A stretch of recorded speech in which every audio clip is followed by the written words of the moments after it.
Chapter 921 Politeness. First, when it came to the understanding of ancient gods, Klein knew as much as many high-sequence beyonders.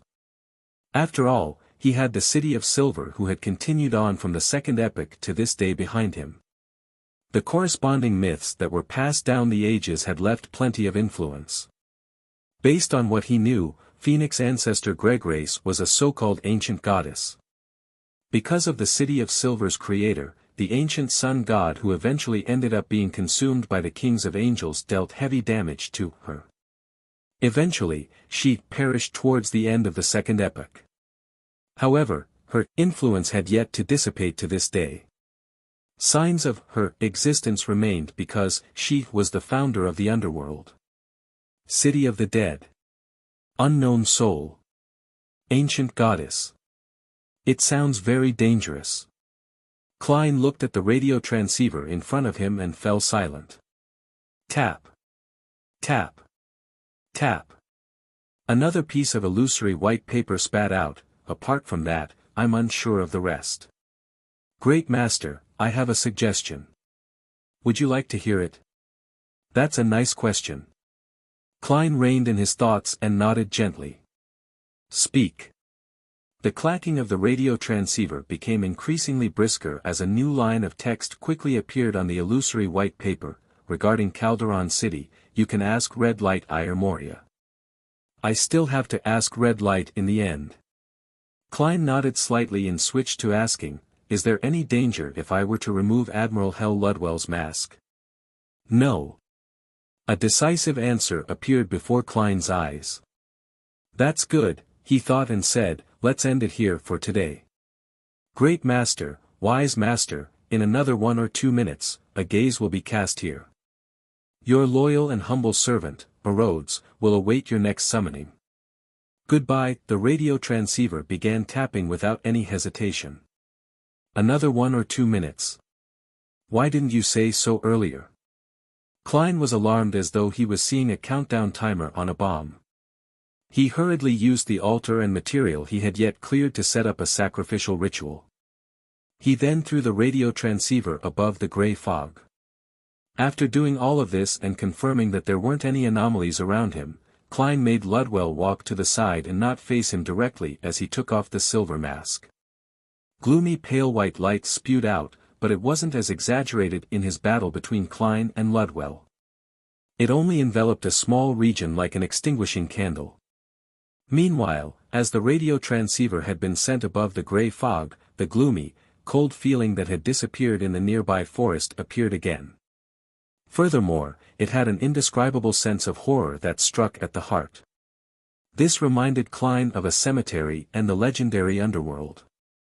After waiting a few seconds, seeing that there weren't any additional abnormal developments, he made his other marionette, Winner Enzo, to circle to Ludwell's front and carefully observe the face that had been masked for extended periods of time. The face lacked flesh, its skin clung tightly to his bones without any colors. It was as translucent as crystal. Beneath the crystal, transparent and indescribable shadows quickly flowed out, at times fusing with the skull, and at other times they shrank in gaps, surfacing on his teeth. Compared to the first 1 or 2 months of his transmigration, Klein would have been shocked by Admiral Hell's appearance, but now, having already seen all kinds of odd rampagers and mutated bodies, he wasn't shocked by such looks. After another round of research, Klein completely figured out Ludwell's condition. All of this stemmed from the unique traits of him being a gatekeeper. At Sequence 5, after becoming gatekeeper, Beyonders could use their bodies as cages that belonged exclusively to the underworld, allowing them to contain a certain number of souls, deceased, and natural spirits. As such, they obtained all kinds of unique powers with powerful helpers. There was no need to bring a huge undead army around in an eye-catching manner. This was the origin of many folk tales. Another purpose of a gatekeeper was an ancient role, to guard the underworld in their bodies, preventing the souls contained within from escaping, and to use them. This similarly had the symbolism of a pair of double illusory doors. And after ancient death, Phoenix ancestor Gregrace created the underworld. It was bestowing a small amount of the death pathway's authority to all gatekeepers. This made Beyonders of this sequence receive an enhancement in strength. The reason why Ludwell kept wearing the mask was because he had contained a powerful underworld creature in him. On the one hand, this creature could be used by him, and on the other hand, it was eroding his body, turning him into a half-human, half-dead existence. At the same time, ultimately, this creature was innately connected to the underworld. It was attempting to open the door and return.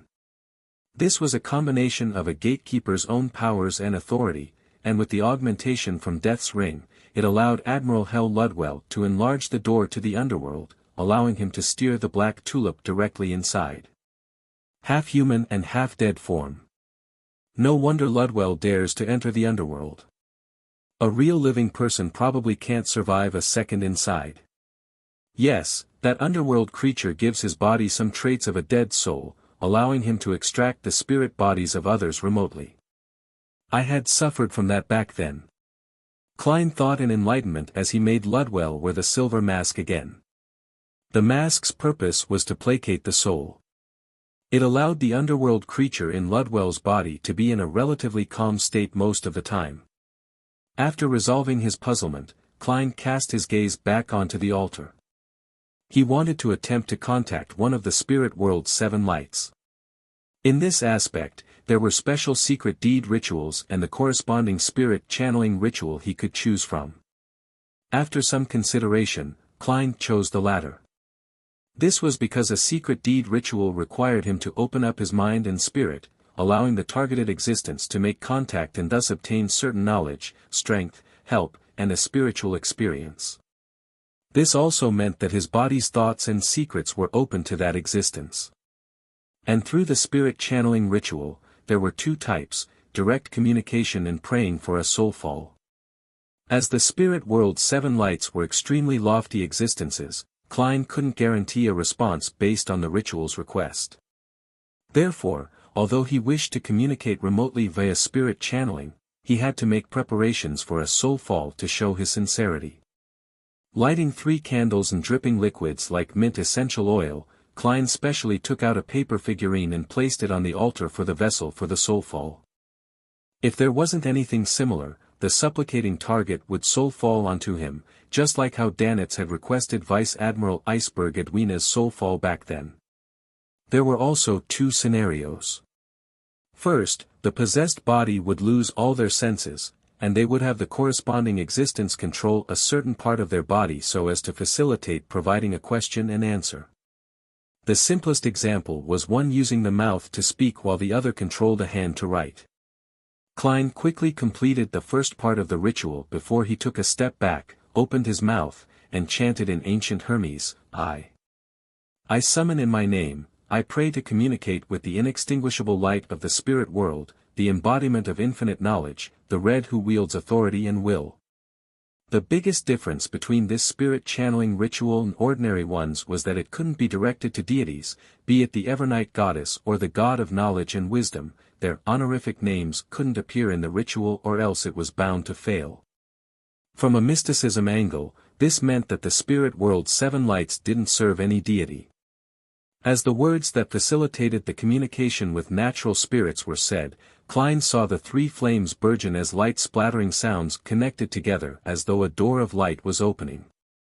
The area around the altar suddenly turned silent and dark as pairs of unknown eyes looked over from different areas. A cold, gloomy air blew past. Apart from the 3 candles, all the items on the altar floated in midair. Among them, the paper figurine staggered straight as its surface was tainted with a thick, clean red that didn't look bloody at all. Greetings. As Klein recalled the description of the spirit world's 7 lights from some mysticism books, he spoke by following the correct way of interacting that he had concluded. He acted like he was facing a teacher. The bright red paper figurine's head moved slightly as it let out an illusory but stern voice, "Hello there." Quite polite. Indeed, spirit channeling became a soulfall. Thankfully, I made preparations. Various thoughts flashed in Klein's mind as he earnestly and politely asked, "Your Excellency Ayar Moria, I have a question I would like to ask you." "You can just call me Ayar Moria. Please go ahead and ask." The paper figurine floating in midair seemed to be competing with Klein about who was more polite. I wish to get information on Calderon City. Klein didn't change his attitude. After all, in the Footaholic Empire, there was a proverb, nobody will find fault with extra courtesy. The bright red, nearly transparent paper figurine pondered for 2 seconds and said, "Can I know your purpose?" Klein didn't conceal his purpose. He frankly said, to hunt a spirit world plunderer. The paper figurine's head moved slightly. That's indeed something that can only be found in Calderon City with ease. Elsewhere, spirit world plunderers are like a drop of water in the ocean. They are very hard to distinguish, and even I will occasionally discover them. I'm unable to lock onto them for long periods of time. A number of them are active in the core region of Calderon City. A few are scattered in the periphery. As long as you don't attempt to go too deep inside, it's actually not too dangerous. Unfortunately, due to special reasons, us 7 lights are prohibited from entering, otherwise, we could still provide you with some actual help. That's formerly the divine kingdom of the ancient goddess, Grace. Klein's heart settled down as he asked as a form of confirming the answers. The bright red paper figurine said, yes, the ancient death wished to revive herself using this city of the dead, but she failed completely. The authority was taken by Balaam's death. However, this also makes Calderon City more dangerous because the setup left by the ancient goddess underwent an anomaly after the failure. As for what it has turned into, I'm not too sure. Is that so?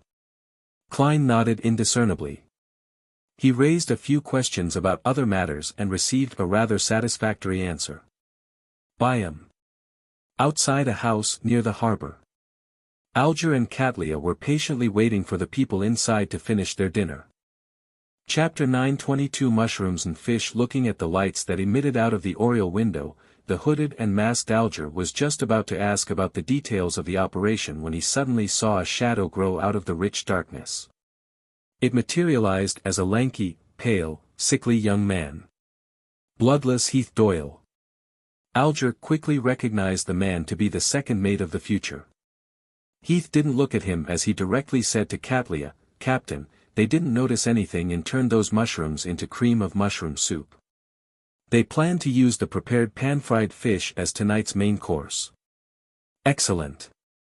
Katlia removed the heavy glasses on her nose and used her eyes, which had a mysterious purple hue, to look through the neighboring house's dining hall across the walls. Heath Doyle didn't speak further as his body instantly darkened and returned to the shadows. It was unknown where he had slunk to. After hearing their conversation, and combining it with what Ma'am Hermit had previously mentioned, Alger had a rough idea of the core element to tonight's operation: mushrooms. Poisonous mushrooms. Although he didn't know what method Admiral of Stars was using to cause the spiritual intuition of the Beyonders inside to be ineffective and not be able to distinguish normal mushrooms from poisonous mushrooms, Alger believed that there was nothing impossible in mysticism. He hesitantly said, "Will this cause Artisan Sealf's death?" Unaffiliated artisans were rather rare, so Alger didn't wish to lose such a friend if there was still room for turning things around. To him, the best case was to imprison the fellow and make him the exclusive artisan for both him and the hermit. No. Katlia calmly shook her head as she explained, "Be it from the information you gave and the observations of my crew, there's one point to take note of: Sealf doesn't like fish, and he even hates it. This might have to do with him getting a fish bone stuck in his throat when he was young. And it was because of this matter that Katlia ultimately chose the mushroom strategy. This could effectively reduce the enemy's effective strength while allowing their side to minimize any risks. The dark environment bred mushrooms that devoured flesh and blood and were the first to be eliminated by Admiral of Stars because they could let Beyonders with sharp spiritual perception sense something amiss. This was akin to facing something poisonous. In addition, Beyonders who believed in the primordial moon had a rather deep understanding of herbs, plants, and fruits. Relying on visual observation, they were likely able to identify mushrooms that posed danger. To trick them, the only way was for the food to be harmless itself. Only through its contact with something else did a mutation occur. Based on this, the mushrooms previously created by Frank were perfect. If the two conditions of fish and water weren't met, the mushrooms were ordinary mushrooms. They could neither poison a person to death or cause diarrhea. It would be digested bit by bit and be broken down into its different components before being expelled by the body. At this point, any more fish and water was useless. For this, Cadlia specially got Frank to temporarily abandon his experiment and had obtained a batch of mushrooms. She also promised to hunt an Aurora Order Rose Bishop for him. Hates fish. Alger whispered, feeling like he couldn't keep up with the hermit's thought process. He had clearly asked if the poisonous mushrooms could cause Artisan Sealf's death, but the answer he received was that the artisan wouldn't die because he didn't like fish and even hated it. Is there some connection between the two? Alger questioned inwardly in puzzlement, but he didn't say it out loud. He maintained his silence and planned to observe more and take note.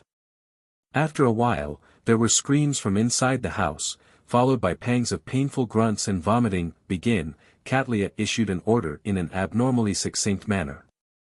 Her figure instantly turned transparent, turning into a sculpture formed by countless stars. The sculpture shattered instantly as bright stars surged towards the house's door and drilled through a gap. As stars gathered inside, Cadlia's figure materialized. Then, she heard howling winds and sounds of collisions. The door frame shook before the door opened. Wearing a hood and mask, Alger entered the targeted building not much slower than Admiral of Stars. He swept his gaze and quickly took in the situation at the dining hall. Artisan Sealf was retreating from the table with a look of horror. On the ground were two men and a woman who were constantly vomiting mushrooms. At their chests, their clothes had ripped apart as one mushroom after another sprouted.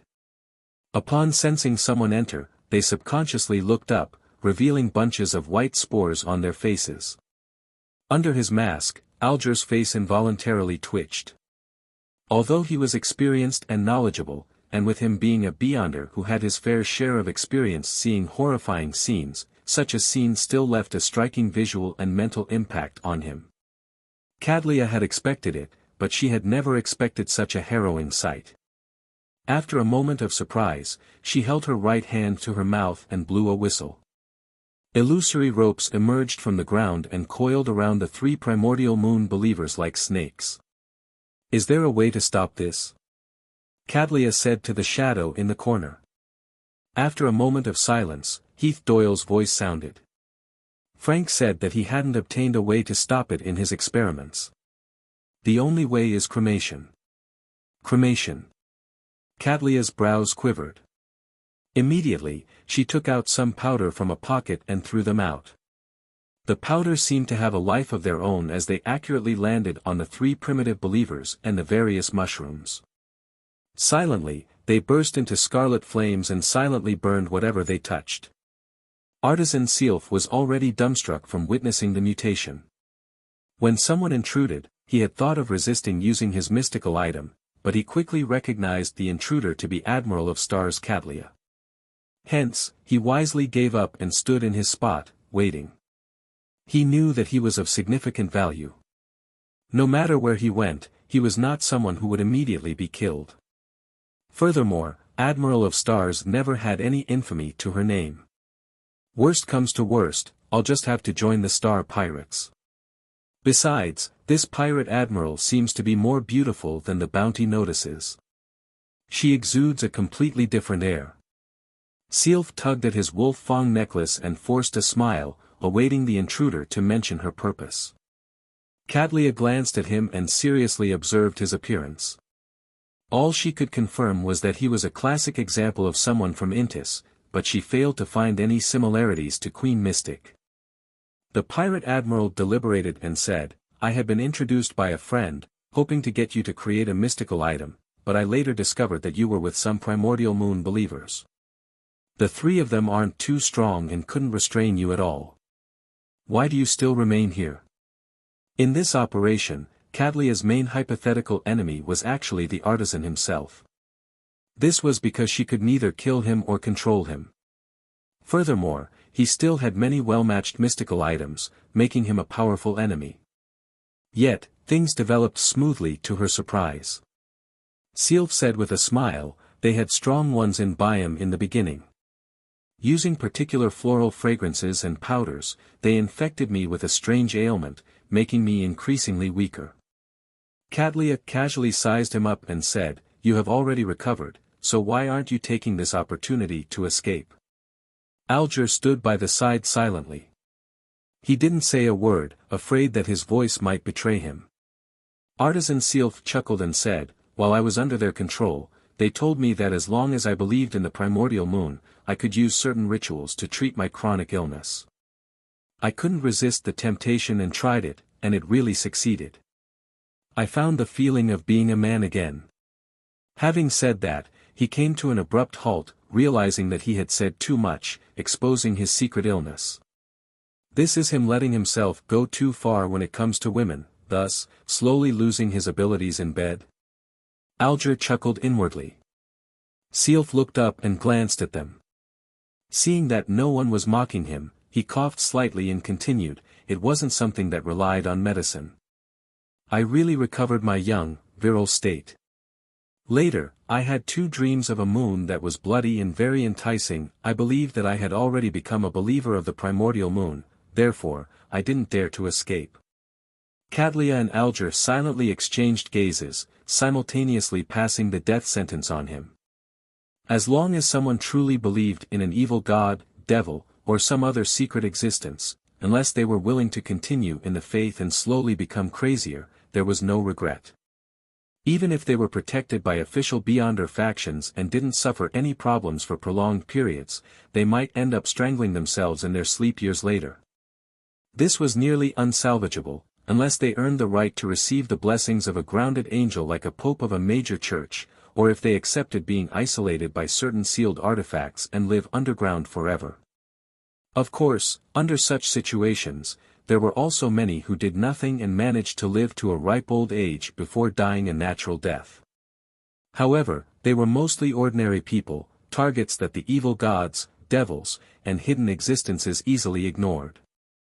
As for Sylph, he was a very useful artisan. Cadlia didn't mention the primordial moon believers again. To her, it wasn't a big problem whether the artisan believed in an evil god. As long as he could be communicated with to reach a deal for cooperation and not go crazy from time to time, the other matters weren't something a pirate needed to be worried about. She switched topics and said, "What mystical items do you have now? I'll choose a few and leave you with the rest." Toward such a development, Artisan Sylph wasn't too surprised. She was a pirate, not a policewoman. Doing a heist in passing was extremely normal. For her to leave him some items was something he should earnestly thank her for. In fact, with his level and items, it was possible for him to successfully escape if he went all out, but he lacked the courage. "All right." Sylph took out a pair of grayish-white glasses from his breast pocket. Gargoyle glasses. As long as sight lines are met, it can cause the other party to turn numb all over as though they are being petrified. There are 2 negative effects. First, if one wears it and looks into a mirror, one will turn numb as well. Second, one's body will turn heavy, making one unagile. Isn't that the item I reserved? So it has already been made. Looking at the artisan, Alger couldn't help but narrow his eyes. Chapter 923 After Effects. Sylph didn't notice the change in Alger's eyes. He pointed at one of the cremated, primordial moon believers and said, "That cane was taken from me. It's called, Word of the Sea. It can release lightning at a target. Waving it and striking it will cause it to be augmented with wind blades. Apart from that, it can also create large water spheres and corrosive rainwater. It can also allow the wielder to not be afraid of deep sea pressure. They can freely extract oxygen from the water. At the same time, it can also be used as a wand to provide flight. There are 3 negative side effects.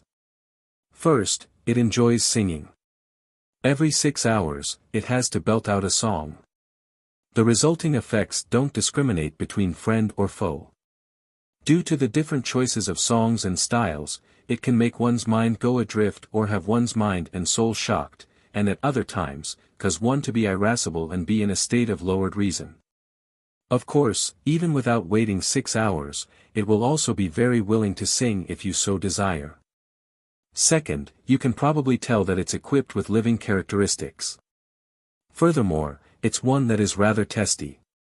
It enjoys tripping, beating, or pulling the wielder downstairs when they aren't paying attention. Third, it will cause the wielder to easily be struck by lightning. Therefore, on stormy days, either don't go out or don't bring it along. This is the sealed artifact that was made from German Sparrow's ocean songster Beyonder characteristic. If he were to know that you had already made it and had allowed the primordial moon believer to take it away, you will definitely be sold to someone who is in need of you, in the form of a Beyonder characteristic. Alger looked towards the dining table and saw the black silver inlaid cane. From what he knew, regardless of whether the other negative effects were severe, mystical items with living characteristics were considered sealed artifacts. This was because there were unpredictable dangers associated with them. With Cadlia and her companion not telling him that he was done, Sealth could only continue taking out mystical items with a glum face. This short knife is called Blade of Poison. The effects are obvious. There's no need for me to give any additional information, right? Every time it deals damage, it will add on a random poison. As for what it is, it's all luck. Its negative effects aren't too serious. It will only cause medical treatment to fail and the feeling of being drunk to accumulate within the wielder. Sealth continued introducing a few mystical items and finally heard Cadlia say, "Excellent, the rest are yours." Phew. She still left me with 3. Not only did Sealth not bear a grudge, he felt deep down how nice a person Admiral of Stars was. It was as though he had suffered some psychological ailments. Cadlia then turned to look at the hanged man. "You pick first." She knew that the World German Sparrow had commissioned a mystical item to be made by the artisan. Therefore, the hanged man had to first select the crazy adventurer's item first. Alger nodded and took the word of the sea and the gargoyle glasses. Then, he indicated that the rest were spoils of war. Cadlia thought for a moment and said, "Pick another one. The rest will be mine." She wasn't too interested in the remaining mystical items because she had 2 rather powerful items that suited her. She had also obtained the Scales of Luck and Judge button later, thus, covering all her bases. Under such a situation, the stacking of negative effects was something to be considered. Unless it was something extremely special, it wasn't something she would take a second look or choose to exchange. Of course, as a pirate admiral, she never found mystical items too excessive. After all, she had to hand over some of them to the Moses ascetic order and leave the rest to reward her crew. Alger fell silent for a moment. Starting from what items and Beyonder powers he had, he chose the Blade of Poison. Following that, Cadlia instructed Bloodless Heath Doyle to move the mystical items that Sealth had placed on the ground, and the remnant items left by the primordial moon believers, out of the room. Then, she looked at the artisan with her dark purple-hued eyes. "Why do the primordial moon believers want to control you?" Sealth's eyes flickered. "Isn't that simple and obvious? To get me to make mystical items for them." Just as he said that, his heart skipped a beat as a result of the purple eyes that were coldly looking at him. He hurriedly added, "They also seem to have some plan that needs the help of an artisan. As for what it is, I've no idea because it hasn't started." Cadlia retracted her gaze while seemingly in thought.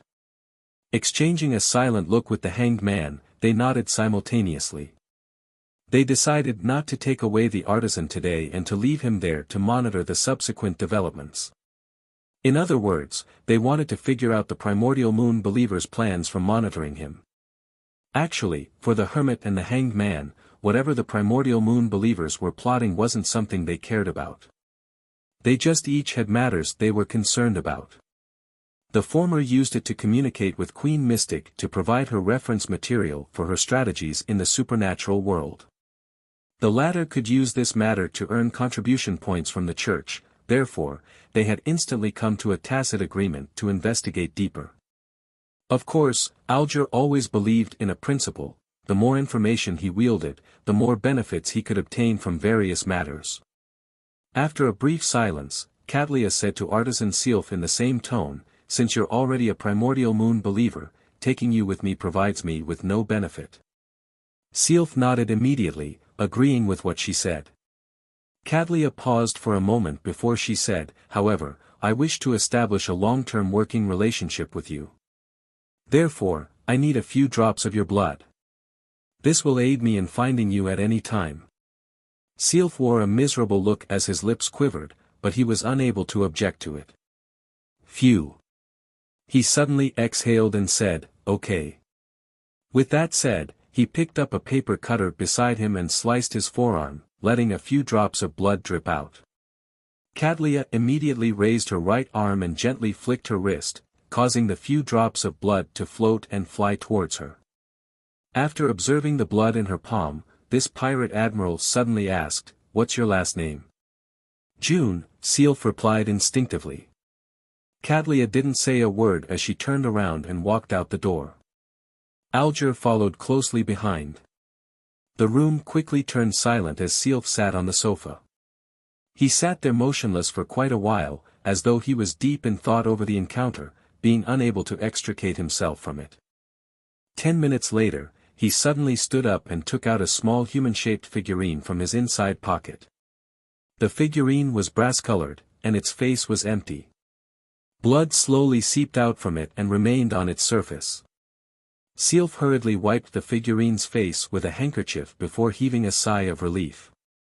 He curled the corners of his lips and silently muttered, "Thankfully I have this fate puppet. Humph, let's see how you can find me with those drops of blood. Don't even think of cursing me." In the poverty-stricken district of Byam, on a street without any street lamps. The masked and hooded Alger looked at the hermit beside him. With a deep voice, he said, "After Sealf escaped from the Church of Steam, he has been living safe and sound to this day. This means he's not a fool. For him to so easily give you the blood in such a relaxed manner without putting up any resistance means that he has the means to avoid your tracking." Besides, he didn't mention an explanation of how the primordial moon believers found him. Logically speaking, the believers definitely would have asked him for the origins of the werewolf beyonder characteristic, but Sealf hadn't mentioned Alger at all. As Catlia took out the pair of heavy glasses and wore it, she said without a change in tone, "It isn't used for tracking." Alger nodded in thought before bidding her farewell, turning into a dark alley. He made several detours and found a chance to remove his disguise before leaving Byam. After he returned to the Resistance's private harbor, he boarded the Blue Avenger. His sailors had pretty much spent most of their energy and money over the past few days. So at that moment, they were all on the ship, waiting to set off for the seas again. Upon seeing him return, one of the sailors stood up immediately and asked with a smile, "Captain, have you had dinner?" "Not yet." "Make something simple for me." For the operation, Alger hadn't had a chance to fill his stomach. The sailor who also did some cooking on the side immediately replied, "All right. We got some fresh mushrooms in the forest today. How about I pan-fry it with some butter?" Alger's face twitched as he shook his head with a normal expression. "Searing a steak would do. Medium rare, a medium done." East Balam, by the periphery of a forest. With his two marionettes, Klein wasn't in a rush to leave. He entered a city and planned on getting some dyes to disguise Admiral Hell Ludwell's mask. And before that, he had other things to do. It was to seek out a helper for his exploration of the periphery of Calderon. Klein was never a lone wolf, and it was even more so the case when faced with danger. Therefore, unless he had no options, he would always invite powerhouses to provide him with help by sharing the coordinates and paying the corresponding price. He wasn't one to rashly enter.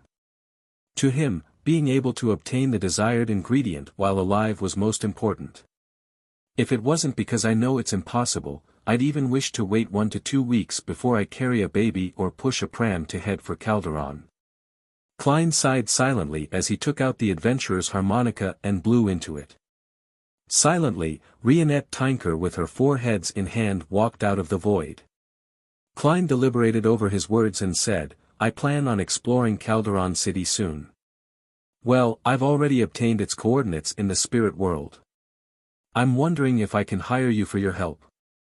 What would be the price? The 4 heads in Rionette Tinker's hands spoke one after another, won't do. I can't enter. Chapter 924 First key factor at carrying out risky operations can't enter. The 7 lights can't enter for some special reason. Is this a restriction Calderon City has on higher-level creatures in the spirit world? However, how does Miss Messenger know of this limitation? Has she been there before? If that were the case, I didn't even need to ask Red Light or the magic mirror. Perhaps her spiritual intuition told her that. As his mind whirred, Klein slowly and silently exhaled. He then took out a gold coin and handed it to Rionette Tinker. I understand. Thank you for the information. After one of Miss Messenger's head bit on the gold coin and retreated into the spirit world, Klein allowed his thoughts to roam as he considered how he could find other helpers. Mr. Azik has entered a state of slumber. It's unknown when he will wake up. There's no way to wait for him. Will Septon is about to be born but is only a baby. He is still at a nadir. And even if Mam Hermit has a way to temporarily restore his power while he is weak, it's impossible for him to do something as trivial as being my bodyguard. Besides, once he leaves Backlund or showcases his corresponding level, there's a very high chance that he might once again be locked on by Angel of Fate Ouroboros. Get the help of a demigod from the life school of thought through this snake of fate, such as that counselor Ricardo? That will be difficult. The life school of thought is suffering an internal divide. The counselors have too many things to do. Besides, they're running all over the world with the die of probability to leave traces to divert the Angel of Fate's attention. Queen Mystic Bernadette. I'm not too familiar with her. Besides, the fool has demigods and angels under him. A blessed like Gehrman Sparrow can always find other help. Even if I claim that it's a cooperative effort, it will also expose quite significant problems. Sigh, on the surface, the fool has angels and demigods under him, but the actual situation is that at the angel and demigod side is the fool who's just photobombing them. The chief from the City of Silver. This is indeed something that could be used as a price when he makes a request, but the problem is that he's unable to leave the forsaken land of the gods. I think I should leave this opportunity for the Bizarro Bane. Those geezers of the Sanguine. There's no suitable reason, and it's very easy for me to be exposed to Lilith. Who knows who that dead ancient goddess who hasn't truly perished is? If she is actually the primordial moon in disguise, I can forget about resurrection. Klein thought of one candidate after another, but one by one, he struck them off the list. Finally, he couldn't help but sigh. When in need, friends are always in short supply. He couldn't help but think of setting up a ritual to attempt to pray to the Evernight, the Crimson for strength, to seek the blessing of the goddess, hoping that she could directly bestow him with the true soul body and powder of a spirit world plunderer, or have some archbishop, high-ranking deacon, or secret ascetic to provide him with help. Unfortunately, all he could do was muse over the idea without actually carrying it out. Although Klein was rather accepting of the Evernight goddess and wasn't against the identity of being an Evernight blessed, he still felt extremely wary. He didn't wish to rely on a deity's bestowment for everything. Besides, he suspected that similar rituals wouldn't have any effect. This was because, with his present level and strength, he had no right to raise conditions with a sequence O. If the deity was willing to give, then she would naturally give it to him. If she didn't, praying was useless. If I had the shamelessness of old Neil, I might really try it. Back then, the goddess was willing to respond to his debt payment and resolve his constipation. She dotes on her believers pretty well. Of course, there must be certain side effects. Klein recalled the past as he sighed. He decided to change his train of thought. Since he couldn't get help from friends, he considered making use of his enemies. Perhaps I can bring the Black Emperor card, Tyrant card, and the radio transceiver. I could wait at the entrance of Calderon City. As long as King of the Five Seas Nast, high-sequence Beyonders of the Church of Storms, or leaders of the Rose School of Thought like Sua and the other demigods and angels rushed over, I will immediately enter that city of the dead. No, that's too explicit. King of the Five Seas Nast and the high-sequence Beyonders of the Church of Storms are highly unlikely to follow me into Calderon City. Instead, they will stay outside and wait for me to come out. Abomination Sua might chase after me, but he is an angel. He wouldn't be impeded by anything in the periphery of Calderon City. I'll only be inviting trouble to myself. After repeated thought, Klein finally gave up the idea of creating chaos for his benefit. He believed that it was difficult to replicate the same situation outside Byam City from back then. It was even more so when he wasn't a high-sequence Beyonder. A person who treads the edge of the abyss would fall into it sooner or later. Who else can provide me with help? Klein's gaze swept past his two marionettes as friend after friend flashed past his mind, including the members of the Tarot Club. Suddenly, he recalled something. Miss Sharon once told me that the Tutansis II mummy is one of the keys to her advancement ritual and is very important to her. This also means that she's about to become a demigod, sequence 4 puppet of the mutant pathway. If she succeeds, I can get her to help. We have had a good partnership. Thankfully, I chose to help her. Otherwise, I wouldn't have any hope today. As Klein reeled in poignancy, he took out paper and a fountain pen. Placing the paper on Enzo's back, he scribbled, "It's been a while since we last met. I wonder how you've been recently." As he wrote, Klein suddenly stopped. He felt the opening was too off and hypocritical. Miss Sharon is a person who restrains herself. When she writes letters, she goes straight to the point without saying anything unnecessary. I have to consider her personality and be more frank. Klein thought for a few seconds before raising the previous slip of paper. Shaking it, he made it become engulfed in scarlet flames. After a few seconds of deliberation, Klein wrote on a new slip of paper, "I've already acquired the spirit world coordinates of Calderon City. If you've already become a demigod, I wish to cooperate again to receive some help. If not, there's no need to force it. I can still find other friends."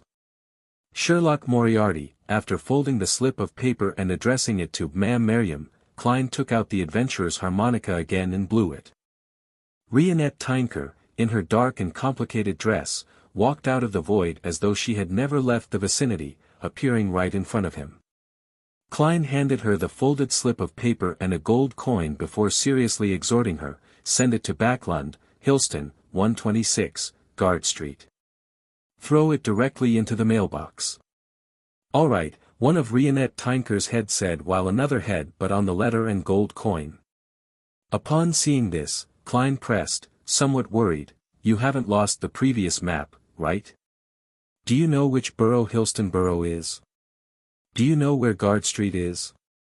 The three other heads which Rionette Tynker held replied, "No. I know. It's very easy to find." Klein immediately heaved a sigh of relief as he politely sent off Miss Messenger. He temporarily threw the matter of Calderon City to the back of his mind and began disguising his marionette, Ludwell. The next morning, a man, with brownish skin, light curly hair, and was dressed in a formal lone attire and a silk half-top hat, entered Tnik City that bordered a forest with his two servants. This was a city that mainly produced timber, rubber, and special products from the forest. There was talk in the town that a few hair growth research centers and the complementing factories were established here. Having disguised himself as a local, wealthy man, Klein quickly found a hotel to stay in. Sitting on a reclining chair made of rattan, he observed his handiwork once again. Winner Enzo's skin was not only bronze, but it was now almost completely black.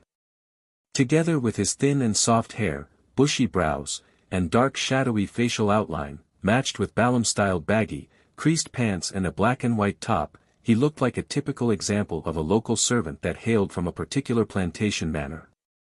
Admiral Hell Ludwell's rather resplendent clothes had become the same style as Enzo's. His exposed skin had clear burn marks, and his silver mask was now dyed with a uniform iron-black color. This made it look as though he had been disfigured due to a fire accident and that he was wearing a mask to hide his face, lest he scared any passers-by. After having his lunch which was served to his room, Klein heard stacked illusory prayers. Mail. Mr. Hanged Man. It's also possible it's Emlyn and Little Sunday. The transaction of the sequence 5 beyonder characteristic of the vampire pathway is about to begin. Klein was just about to head for the bathroom to take 4 steps counterclockwise and head above the gray fog when his spiritual perception was triggered. He hurried activated his spirit vision and saw the headless Rionette Tinker appear out of the spirit world which overlapped with the real world with a letter in a head's mouth. Miss Sharon has replied. Klein first thanked her before receiving the letter and tearing it open to read. Sorry, I will likely still need another 1 to 2 months of preparation. If you still need my help by then, I'll be fine with it. Sharon. 1 to 2 months. It's not like I can't wait. It's not like I've digested my marionettist potion yet. Klein nodded indiscernibly as he got a pen and some paper to reply simply, take your own time. There's no rush. My matter isn't urgent. I can wait. Sherlock Moriarty. After handing the letter and gold coin to Rionette Tinker and getting her to send it to Backlund, Hillston Borough, 126, Guard Street, Klein suddenly thought of a problem. During wars, scouting is necessary. How can I be rash and so careless about exploring a dangerous place like Calderon City? When Miss Sharon advances, I can head there to do some scouting and gather some intelligence without the need to take risks. For example, I can figure out exactly what restrictions there are, what kind of anomalies will happen towards death domain powers, or I can figure out whether I'm only able to enter by a fixed entrance, or if I have any way of directly returning above the gray fog from inside. After confirming all of this, I can formulate a plan and make preparations. Of course, before scouting, divination is necessary. Klein soon made up his mind and walked into the attached bathroom. Chapter 925 Choosing Clothes above the endless grayish-white fog, in the magnificent ancient hall. Klein didn't rush to do a divination. He first answered the Hanged Man Alger's sacrificial ritual and got the cane made from the ocean songster beyonder characteristics to appear in front of him. Word of the Sea. This name, when transliterated to Chinese, does bring back memories. I'll just leave it at that. It's basically a weaker version of Sea God Scepter. It doesn't have demigod-level powers like lightning storm or tsunami either. There are quite a number of negative effects. As Klein recalled the Hanged Man's descriptions, he stroked the silver-inlaid black cane. Perhaps the mysterious space above the gray fog had naturally suppressed it, causing this beyonder cane to not express its living characteristic. It silently lay there like it was the most common and ordinary piece of wood. Klein nodded slightly and muttered silently to himself, mystical item with living characteristics are really rather troublesome. But from a different angle, it means that they can be communicated with. The die of probability back then was quite a nasty fellow, but didn't it also become obedient after getting schooled? Besides, I can always have my servants hold it most of the time. Yes, Winner Enzo will be most suitable. Although he already has 0 passive luck, he is still accumulating luck constantly to make preparations for that critical moment. Releasing a little bit of it wouldn't affect anything. This way, be it being tripped, thrown, or beaten, he would be able to smoothly avoid it and not garner the attention of others. On careful thought, the cane's pranks aren't completely useless. If I were to meet other marionettists, spirit world plunderers, or bizarro banes and lose my initiative and end up being initially controlled, my thoughts and actions would turn sluggish. It would be quite difficult to extricate myself from that state by myself. At this moment, if an uncontrollable cane were to suddenly hit me or trip me to the ground, wouldn't I be successfully escaping from my predicament? Sigh, if a mystical item's negative effects are used well, they can be quite a boon. Of course, in normal combat, such pranks can bring about unnecessary dangers. How it should be balanced or avoided will need repeated trial and error. As for the negative effects of easily being struck by lightning on a stormy day, Klein didn't mind. Firstly, unless he was in a special region, stormy weather wasn't common to begin with. It wasn't something that needed to be taken into consideration most of the time. Secondly, as a seer, divining the day's weather before heading out was a common act. Finally, if he couldn't avoid sudden flash storms, Klein could always give the cane to Enzo. This way, even if the lightning were to strike the winner, it would even up being attracted by a nearby lightning rod. Let's just hope I'm not that lightning rod. Klein gave a self-deprecating laugh as he considered the most worrisome negative effect. It would belt out Beyonder singing every 6 hours. This was indiscriminate, and it was basically a huge AoE-1 attack. After some thought, Klein decided to communicate with the Word of Sea cane to reduce the frequency at which it sang, or to give prior warning before it sang. I had breakfast early today. It's almost time for creeping hunger to start its howling. In thought, Klein removed the human-skinned glove from his left palm and threw it at an empty spot in front of the junk pile. Right on the heels of that, he lifted the silver-inlaid black cane and threw it over. Then, he stirred some of the power of the mysterious space above the gray fog, creating a barrier that isolated all sound and images. He made creeping hunger and Word of the Sea spend time alone. After doing all of this, Klein rubbed his palms and conjured a pen and paper. He wrote down a divination statement: "My scouting of Calderon City's periphery today is dangerous." After putting down the dark red fountain pen, Klein removed the spirit pendulum from his left wrist. He let the topaz hang down over the paper in close proximity with it. After chanting 7 times in his mind, he opened his eyes and saw the topaz standing still and not spinning. This meant that the divination had failed. Calderon City's actual situation is a secret to the entire spirit world, and divination lacks a starting point. Besides, that was once a divine kingdom of an ancient goddess. There's a mutated resurrection setup left over there. It can similarly interfere with divination. Klein rolled up his spirit pendulum and deliberated in thought. I can only trust what Red Light said. The danger around Calderon City's periphery isn't that great. Besides, I still have marionettes. I can let them go first and confirm if that place screens the gray fog. If it can, I'll give up. If it doesn't, I'll enter myself. Klein quickly came to a decision. Without any hesitation, he waved his hand to remove the barrier he had previously created. Then, he saw the creeping hunger which had retreated to the side of the junk pile. It was propping itself up with 3 fingers while its thumb and pinky were pressing backward on Grozel's travels. It looked weak and could hardly stand. At the same time, there was a mouth in the middle of the palm. It revealed 2 illusory, white, and eerie teeth that kept gasping for air. On the other side of the barrier, the silver-inlaid black cane was on the ground.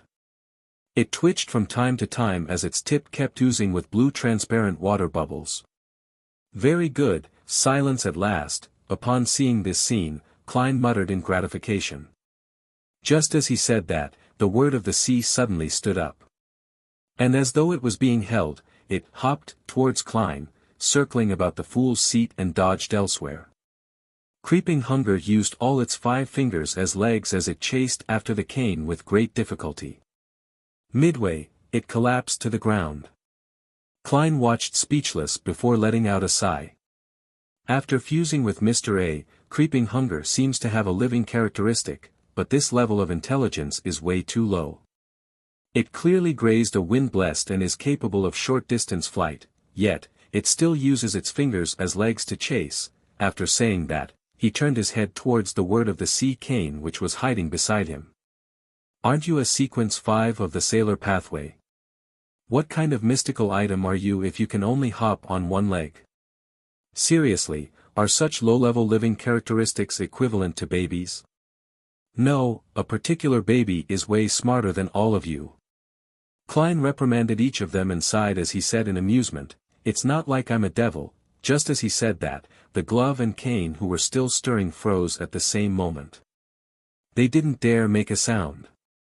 Klein's subsequent words were left in his throat. All he could do was reach out to pick up word of the sea and kindly and sincerely speak to it. After a friendly and frank negotiation, this silver-inlaid black cane used high-frequency swaying to gesture that it would reduce its singing to a minimum. If it really couldn't hold back, it would inform its owner. The exact manner included, but was not limited to, trembling slightly or automatically moving up a few centimeters. At the same time, it raised a request via singing, never use the hand wearing creeping hunger to hold it. Of course, if its master insisted on doing so, it didn't object to it and was happy to accept it. Better than creeping hunger. It's not too stubborn. Klein beckoned for creeping hunger and wore it on his left palm. Taking a glance at the door of summoning which had been produced from the ritual, Klein began considering the items to bring on his scouting of Calderon City. Needless to say, the two marionettes were going. They could be used as bait, to scout the path ahead, be used as test subjects, and verify any traps. They allowed a marionettist to not need to undergo too many dangerous actions, so they were definitely going. They would be wearing Enzo's Flower of Blood ring and Ludwell's Harris sword. They were all standard equipment. In addition, Klein decided to get Enzo to carry the word of the sea. As for himself, Klein planned on heading there as a spirit body.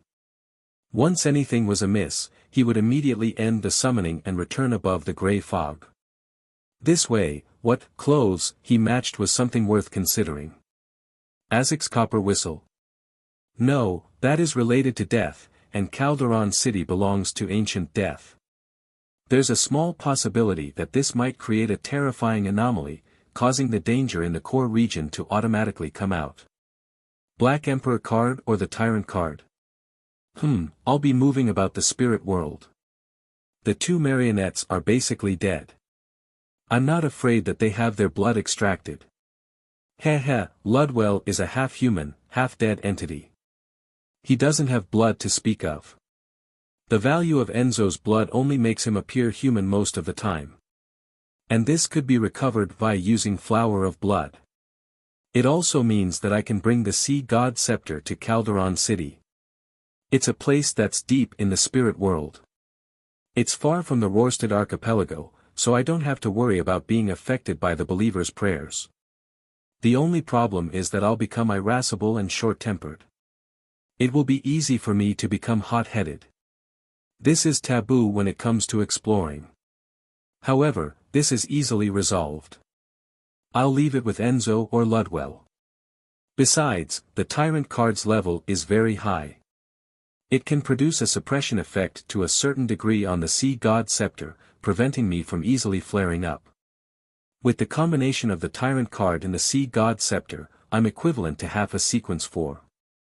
This can then most effectively reduce the risk I face. In the future, even if I were to enter with Miss Sharon, I can also equip myself in such a manner. I'll get her to maintain her state as a wraith, no, an evil spirit state to circumvent all problems. I don't have to worry about the law of convergence.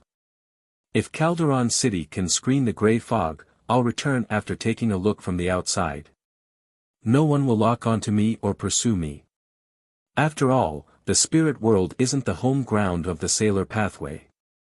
If Calderon City can't screen the gray fog, and a high-sequence Beyonder of the Church of Storms really does get drawn there, I can end up using him.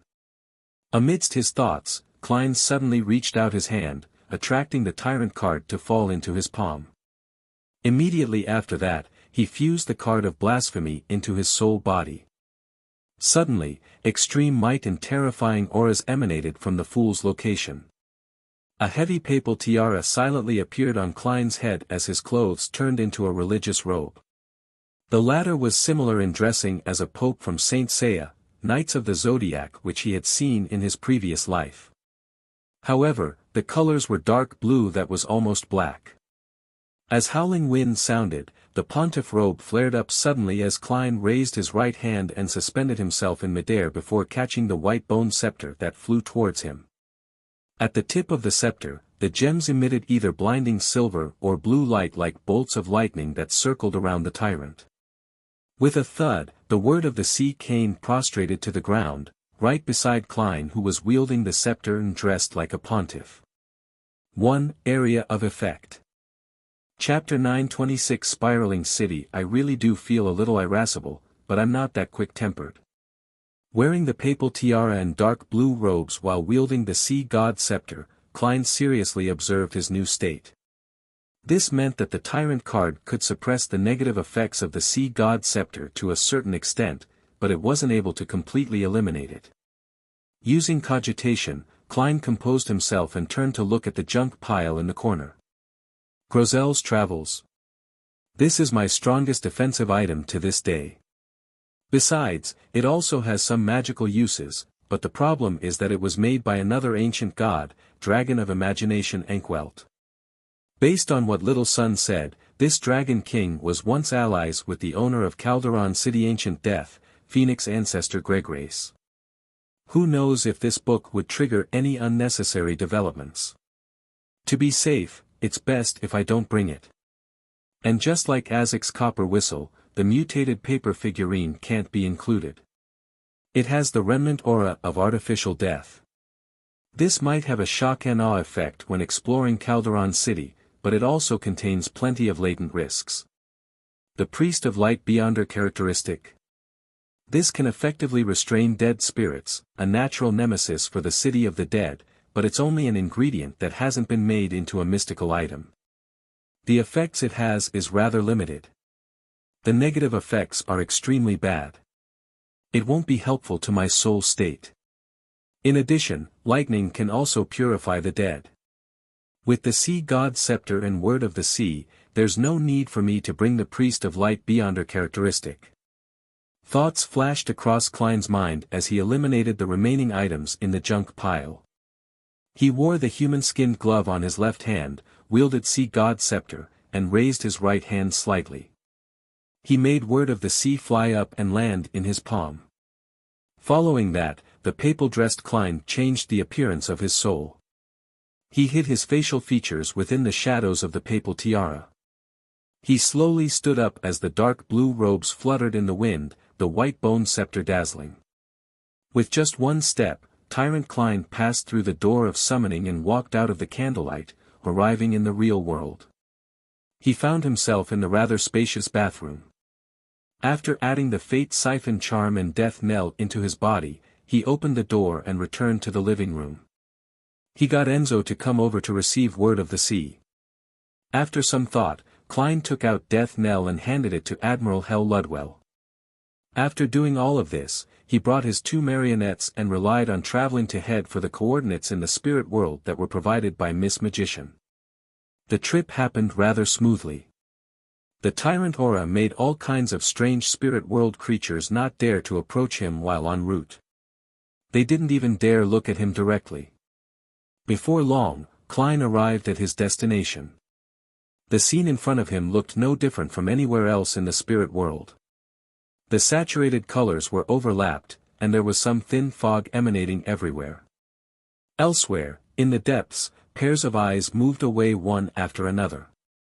The papal robe's cape fluttered gently in the wind as Klein did a rough scan before getting Enzo and Ludwell to enter a blob of fog that appeared very thin and normal.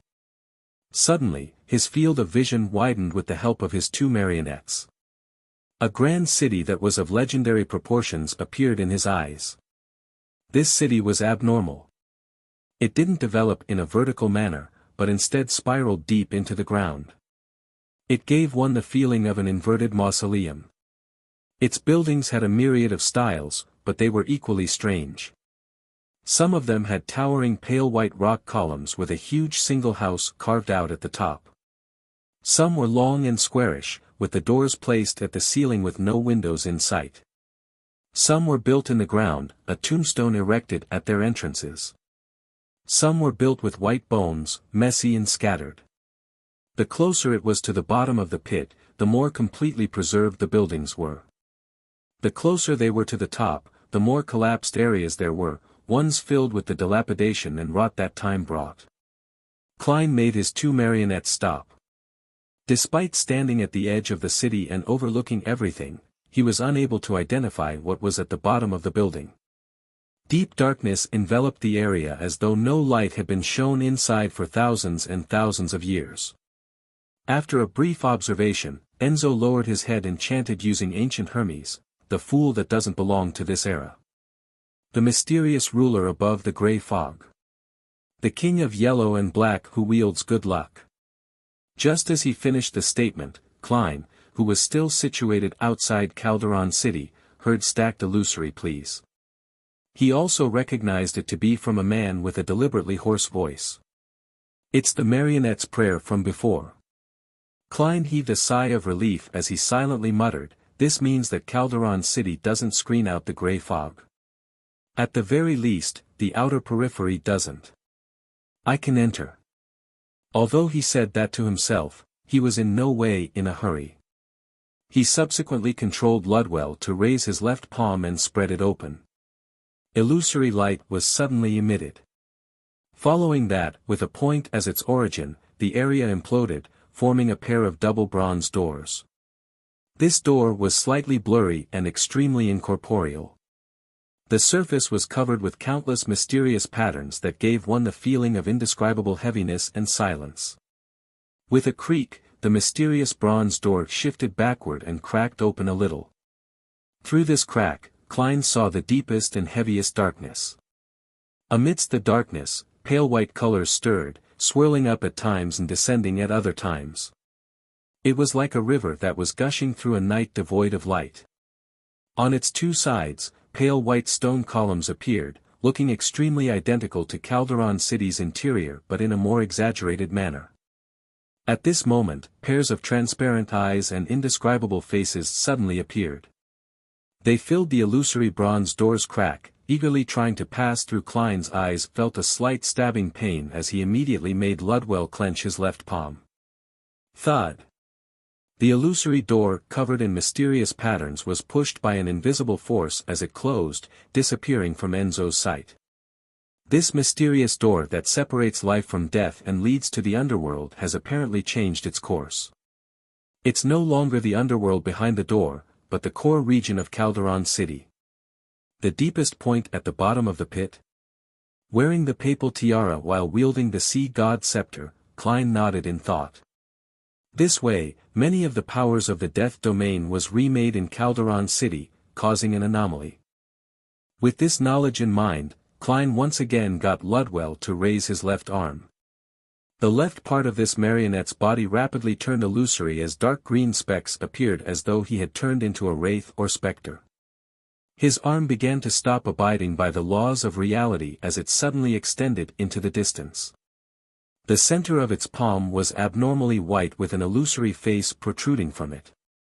The face had its mouth half open as its tongue was sharp like a snake's. It was covered in white fur. In a completely surreal manner, the tongue flicked out far into the distance. It was as though it could drill directly into a human's body and absorb one's soul. Indeed, the death envoy powers Ludwell gets from the underworld creature inside his body has mutated. Not only has it been enhanced, but it has also gone from remotely extracting spirit bodies to directly consuming them. Klein stood at Calderon City's entrance and made Admiral Hell display all kinds of beyonder powers of the death domain. Through that, he gleaned the differences that there were from the usual outcome. The thing they had in common was that all of them had become more powerful. Then, Klein experimented by making Enzo use the specialness of his body in the various powers from Flower of Blood and Word of the Sea before coming up with a conclusion. Aspects in the fate domain aren't affected. Lightning strike is suppressed, making it much weaker. Unable to fly too high. Powers like wind blades, singing, illusory scales, balance, and water membrane undergo no changes. With the end of these experiments, Klein made Enzo and Ludwell walk down the pale white stairs, clinging closely to the periphery of Calderon City. The buildings there had already completely collapsed. As the 200-meter threshold approached, Klein raised his right hand and pressed down on his face that hid in the shadows of the papal tiara. Then, wielding the sea god scepter, he stepped into the thin fog.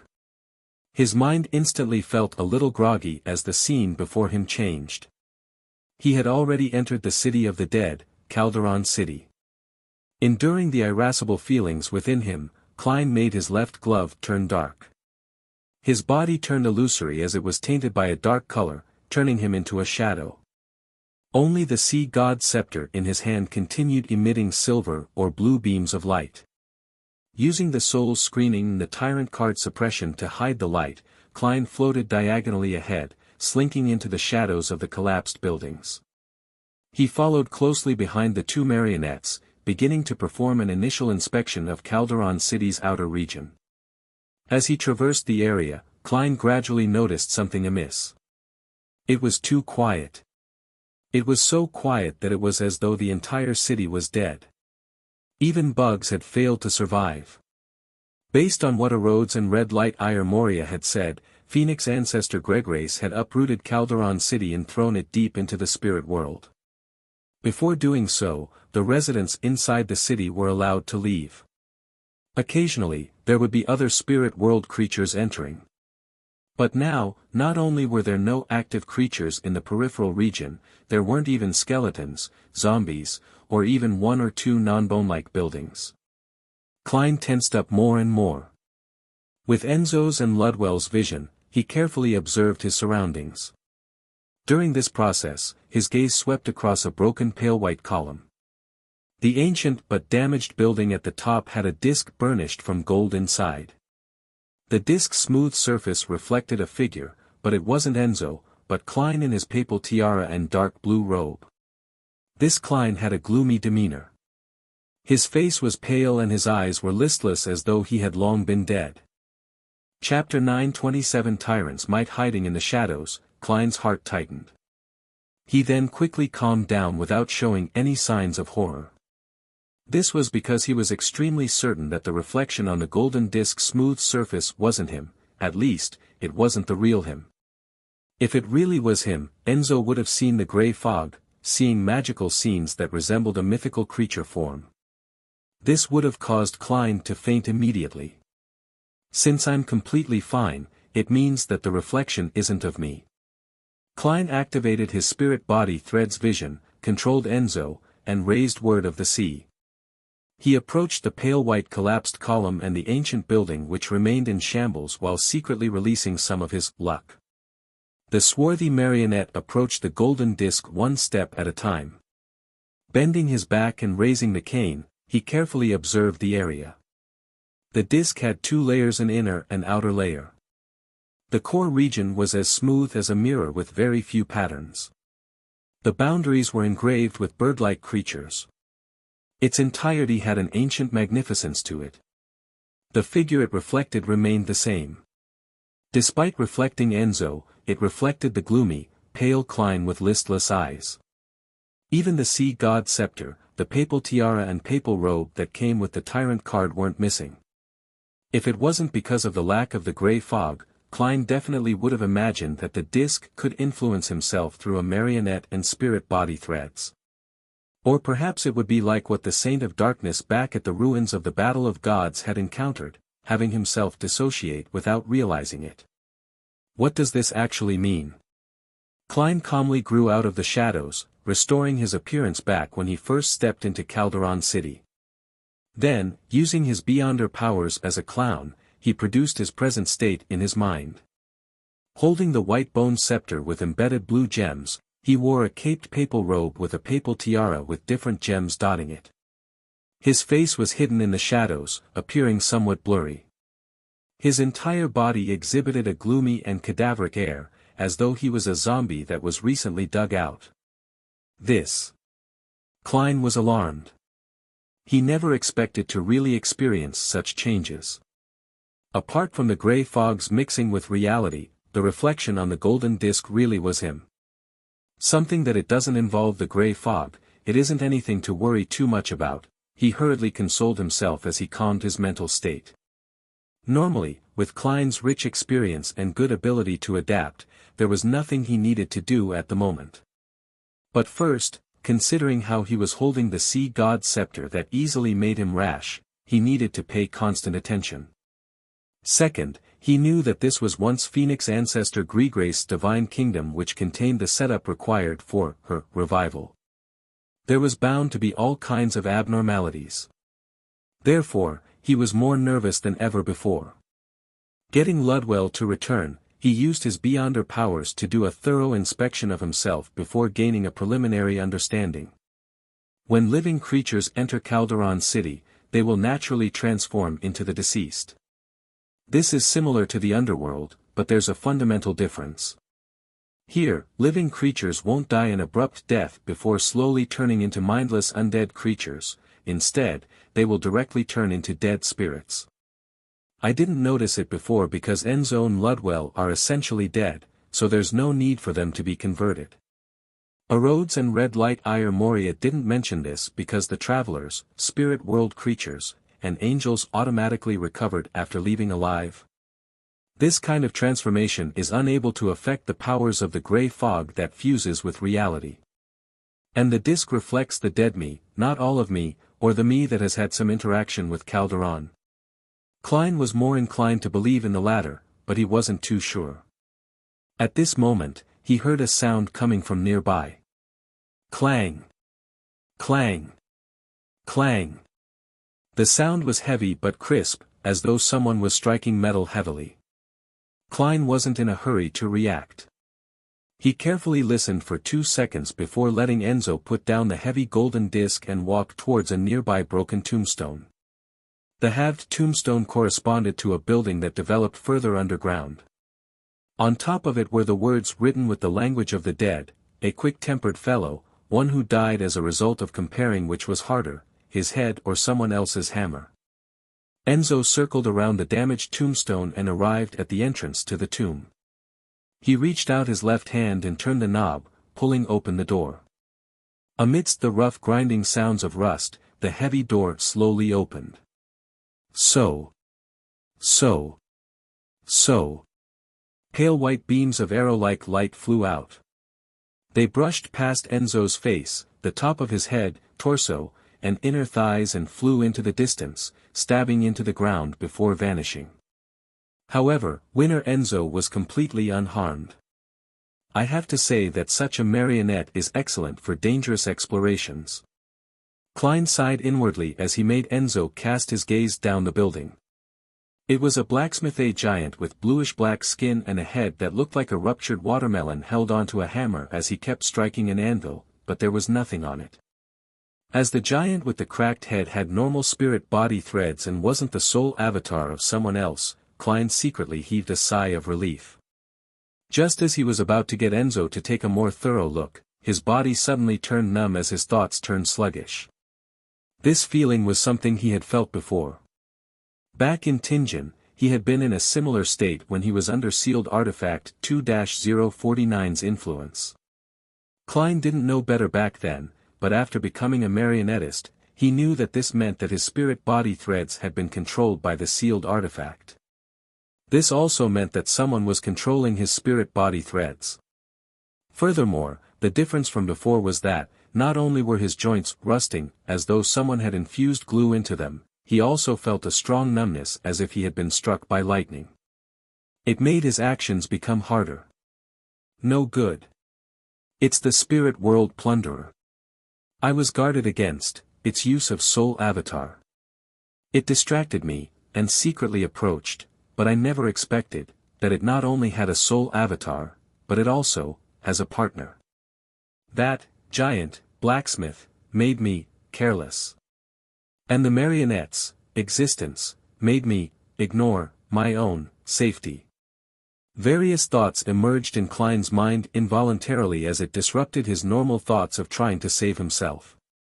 At this moment, the giant blacksmith with a ruptured head raised his hammer and rushed over to Enzo, hoping to smash him into a pulp.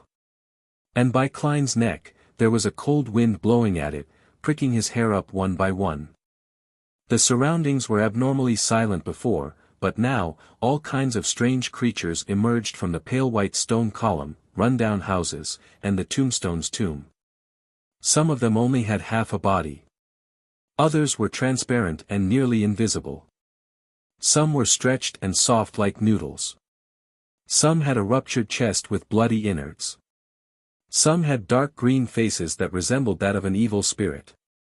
Others had eyes growing everywhere around their body. There were also others who looked like jellyfish that lived in the air.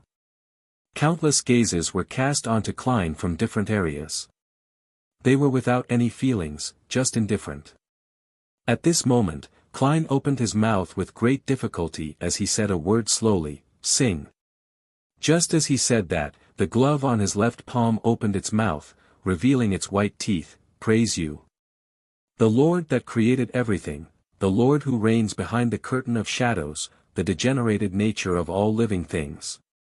Amidst this jarring voice that resembled blackboard scratching sounds, Enzo, who had been thrown to the ground, successfully avoided the hammer strike as word of the sea began spewing out water bubbles in excitement.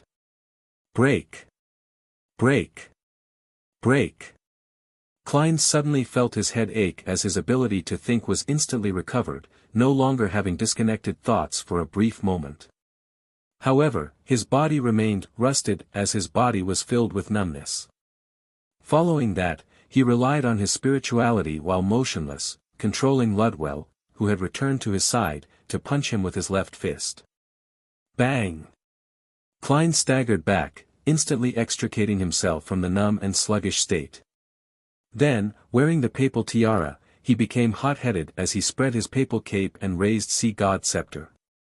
The blue gems lit up one after another as a bright silver bolt of lightning blasted down. The bolt of lightning spread into branches, blanketing Calderon City's periphery for hundreds of meters with a lightning forest. The destructive aura and sense of destruction were brought to the forefront. The strange creatures that had charged out from various spots shattered, evaporated, and completely vanished as a result of the swath of silver. Moments after the silver storm quelled, Tyrant Klein's sea god scepter emitted a blinding light once again. The rapturous bolts of lightning snaked, embroiled the area, smiting down again and again like a huge wave. After 2 repeated casts of lightning storm, Klein was exhausted as he found his calm again. His heart beat suddenly as he recalled something. Lightning storm was indiscriminate when it struck. Apart from the sea god scepter wielding him and the partner who stood beside him, everything else suffered a decimating blast. This also meant that Ludwell was still fine, but there was a high chance of Enzo being wiped out. Klein instinctively looked over and saw Enzo curled by the side of the halved tombstone. Behind him was the huge metallic hammer which still had tiny bolts of lightning snaking around. Not far from it was 2 non-human charred legs. The tomb corresponding to the tombstone had already collapsed.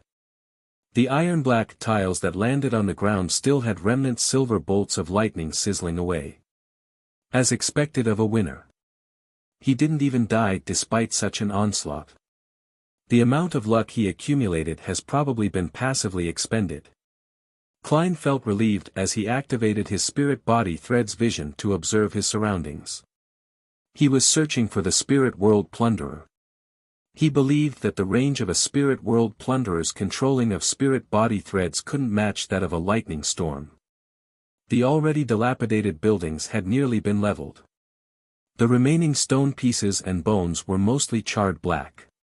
Even the heavy golden disc was in shambles. Suddenly, a figure emerged from the rubble more than 100 meters away from Klein. It was wearing a translucent white robe. It didn't have a head or limbs. It appeared like it was being propped up by an invisible person. At that moment, it looked like it was in a sorry state, with wounds and black marks everywhere. This is the spirit world plunderer, I suppose.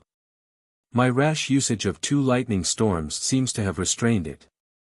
Upon seeing this scene, Klein had such thoughts flash through his mind. Chapter 9:28 Misdirection. At his point, Klein had roughly understood the situation. Due to the law of Beyonder characteristic convergence, he had been targeted by the spirit world plunderer the moment he entered Calderon City, which didn't even have ordinary dead spirits. It first moved the golden disk of unknown origins to the predicted path, allowing his marionette to see it while walking past. As such, his attention was transferred to the transformation effect Calderon City had on the living. Following that, it used the giant blacksmith, which wasn't its sole avatar, to distract him further. Finally, it secretly arrived within control distance and achieved success in one try. If it wasn't because I had seen those deceased bodies that are hung up like wind chimes at the cathedral, thus having an instinctual fear of high-sequence beyonders of the seer pathway, and having prepared several autonomous means to disrupt any exertion of control over me, I might have already been made a sole avatar by the spirit world plunderer. Seriously, I should have thought of the law of Beyonder characteristic convergence before I came in. After carrying the sea god scepter, even with the tyrant card suppressing it, I'm still a little too rash. I nearly missed out on such a crucial detail. On the surface, I did seem as cautious as I usually am, but in fact, I had turned rash without realizing it. Yet, I didn't even believe I was being rash. Klein's thoughts raced before he raised the bone scepter-wielding arm and continued using lightning storm. If once wasn't enough, make it twice. If that still wasn't enough, do it a third time. In short, he had to take this opportunity to prevent the spirit world plunderer from escaping from the range of his attacks. This was the safest method, and it was also Klein's fighting style that he looked up to the most. If it wasn't because Lightning Strike had been greatly weakened in Calderon City, he even suspected that he could have gone over to pick up the Beyonder characteristic already. And having already digested most of the Sequence 5 potion, his spirituality was sufficient enough for him to deal out such damage for a while. At this moment, the invisible figure wearing a translucent white robe burst into pale white flames. It appeared in midair several hundred meters away. The spirit world plunderer had used flaming jump, which was many times stronger than Klein's version, instantly pulling away from him. At the same time, in the rubble it was hiding in, a 4-meter-tall bluish-black giant staggered to his feet. The giant's chest was open, but there weren't any innards. However, it stood like a castle, standing in between the tyrant and the spirit world plunderer, blocking Klein's line of sight. And in Klein's eyes, its spirit body threads were gathered together, extending far towards the spirit world plunderer. It was obvious that it was a soul avatar. At the tip of the sea god scepter, the blue-colored gems lit up. A few bolts of lightning leapt out of thin air, mixing together into a huge silver arrow. Instantly, it smote the bluish-black giant's head. All the invisible defenses shattered, and like papier-mâché, the giant's head cracked. Countless bits of charred flesh splattered as his headless body evaporated amidst white gases that were tainted with dark green spots. All his vitality was robbed away. All of this happened in the blink of an eye. Klein, in his papal tiara and papal robe, raised the bone scepter even higher. The blue light radiated in ripples as howling wind blew up his cape. In a very large area of Calderon City's periphery, dark clouds quickly gathered. Under a suppressive layer, they made the area appear darker and more repressed. Smack! Smack! Smack!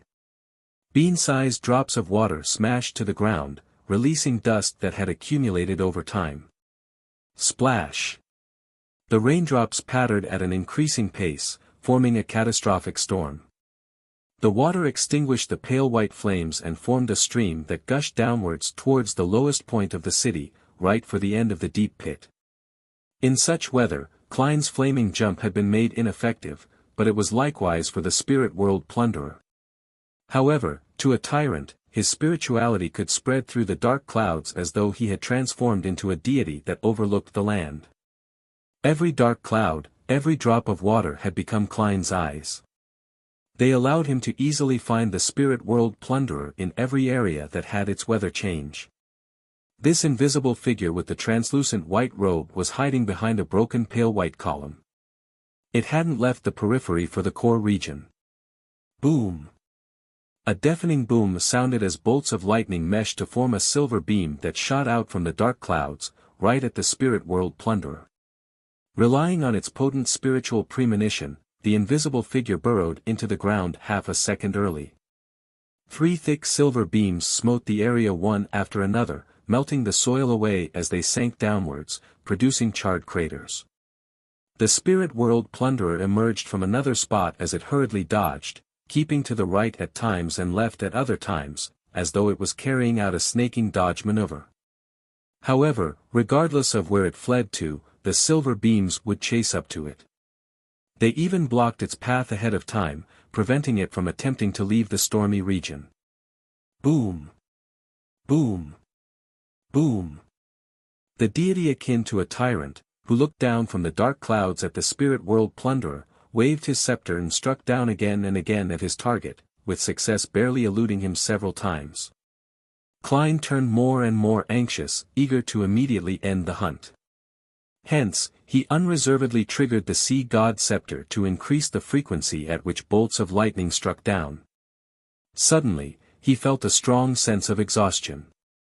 This alarmed Klein, for he realized that something was amiss. The spirit world plunderer had the chance of retreating deeper into Calderon City at the beginning, so why is it staying around?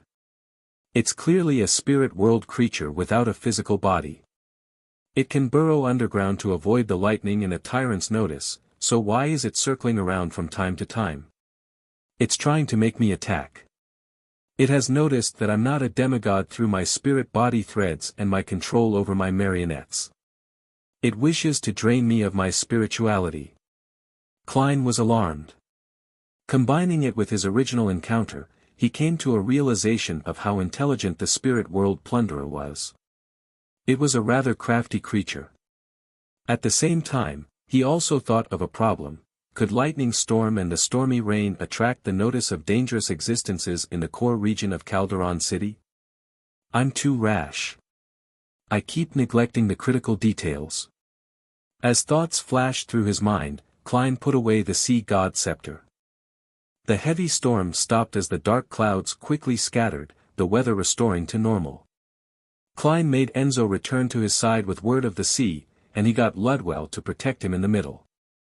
Following that, he and his 2 marionettes walked out as though they were trying to leave Calderon City while he still had some spirituality left. During this process, Klein had his spirit body threads vision constantly activated to prevent the spirit world plunderer from approaching him. He noticed that this creature's spirit body threads were somewhat special. A portion of them came out from its body and extended outwards normally. A number materialized externally and were bound together in a thick bundle, right into the translucent white robe. Klein suspected that this was the state when a spirit world plunderer controlled a soul avatar, making it different from a marionettist.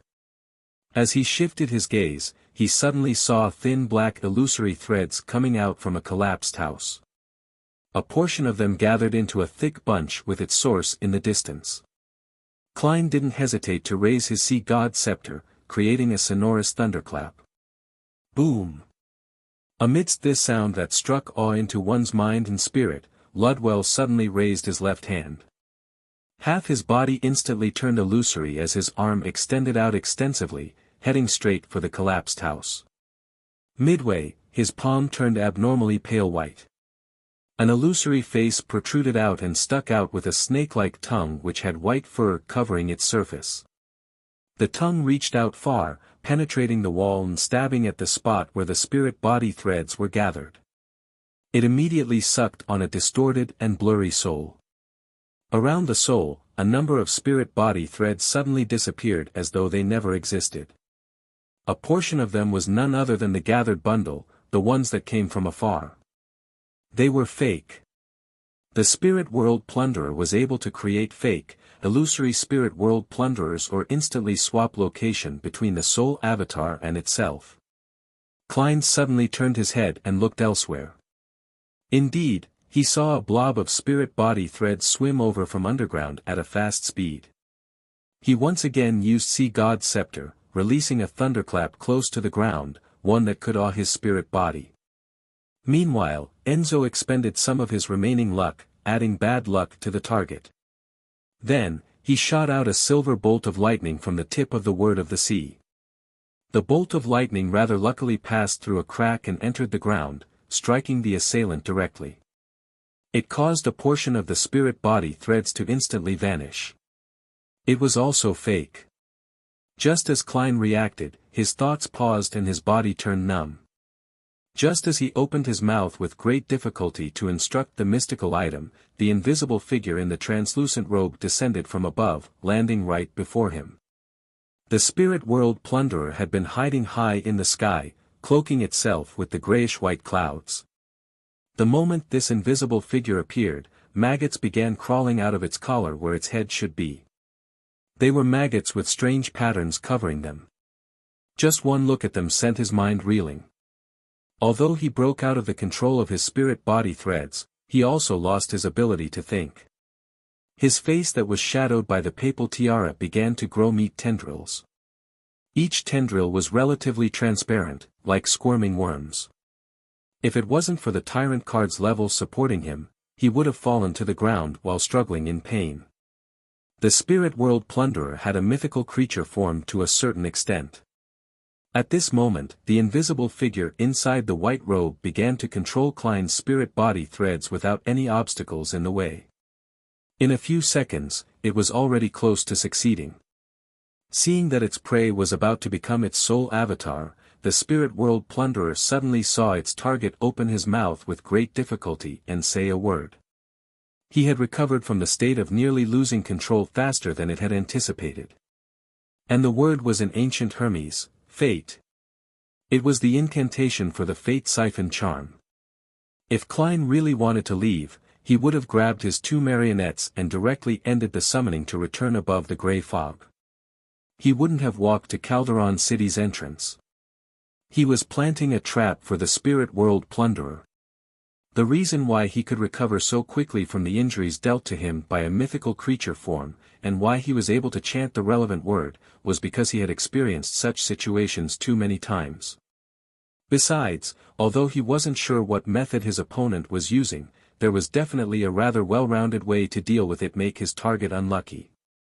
Just as Klein entered a sluggish state, his first reaction wasn't to make the mystical item sing, but to let Enzo expend all his luck, making the spirit world plunderer have enough bad luck.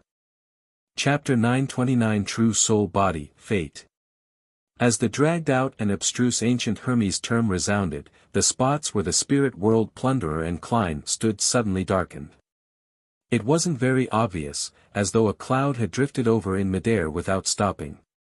But when this illusionary shadow dissipated, the invisible figure that was donning a translucent white robe stood frozen on the spot. The surface of its clothes showed signs of worms crawling across it. It was sluggish, slow, and in a dire state. Across it, Klein's eyes had their lucidity return. The meat tendrils on the shadowed face beneath the papal tiara vanished. It appeared as though it wasn't the spirit world plunderer who had controlled Klein's spirit body threads and nearly succeeded. Instead, it appeared as though Klein was the one who was controlling it and had nearly converted it into his marionette. The fate siphon charm switched one's fate. This was a high-level charm made using a worm of time.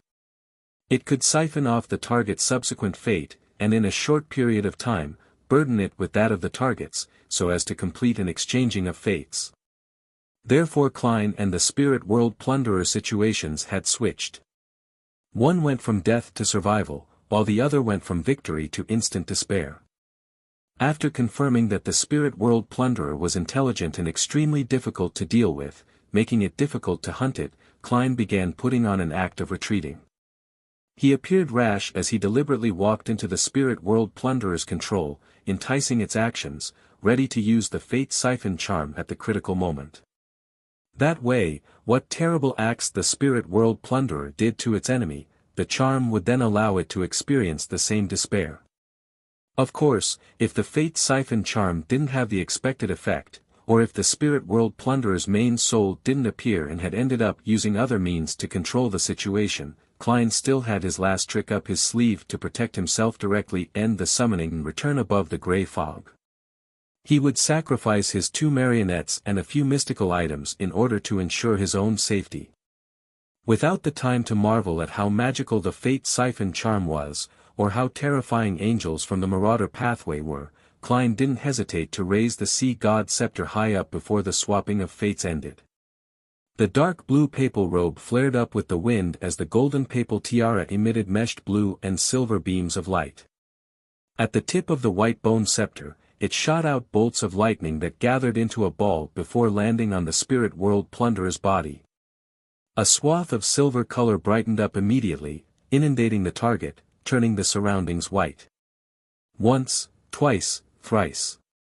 Klein continuously triggered terrifying lightning balls, expending his spirituality without holding back. Finally, he heard a roar that seemed to stem from the depths of one's soul as he instinctively sensed that his target had collapsed and dissipated. Only then did Klein lower the Sea God scepter and watch the silver lightning sizzle away. At that moment, his entire spirit body had turned rather illusory. Even with the tyrant's augmentation, it didn't seem real. As the lightning dispersed, the invisible figure in the white translucent robe appeared once again in Klein's sight. Flickering light emerged from within as the spirit world plunderer's body cracked, turning into countless illusory bubbles that disintegrated bit by bit. The tyrant had succeeded in the hunt. At this moment, deep within Calderon City, there was a sudden quake.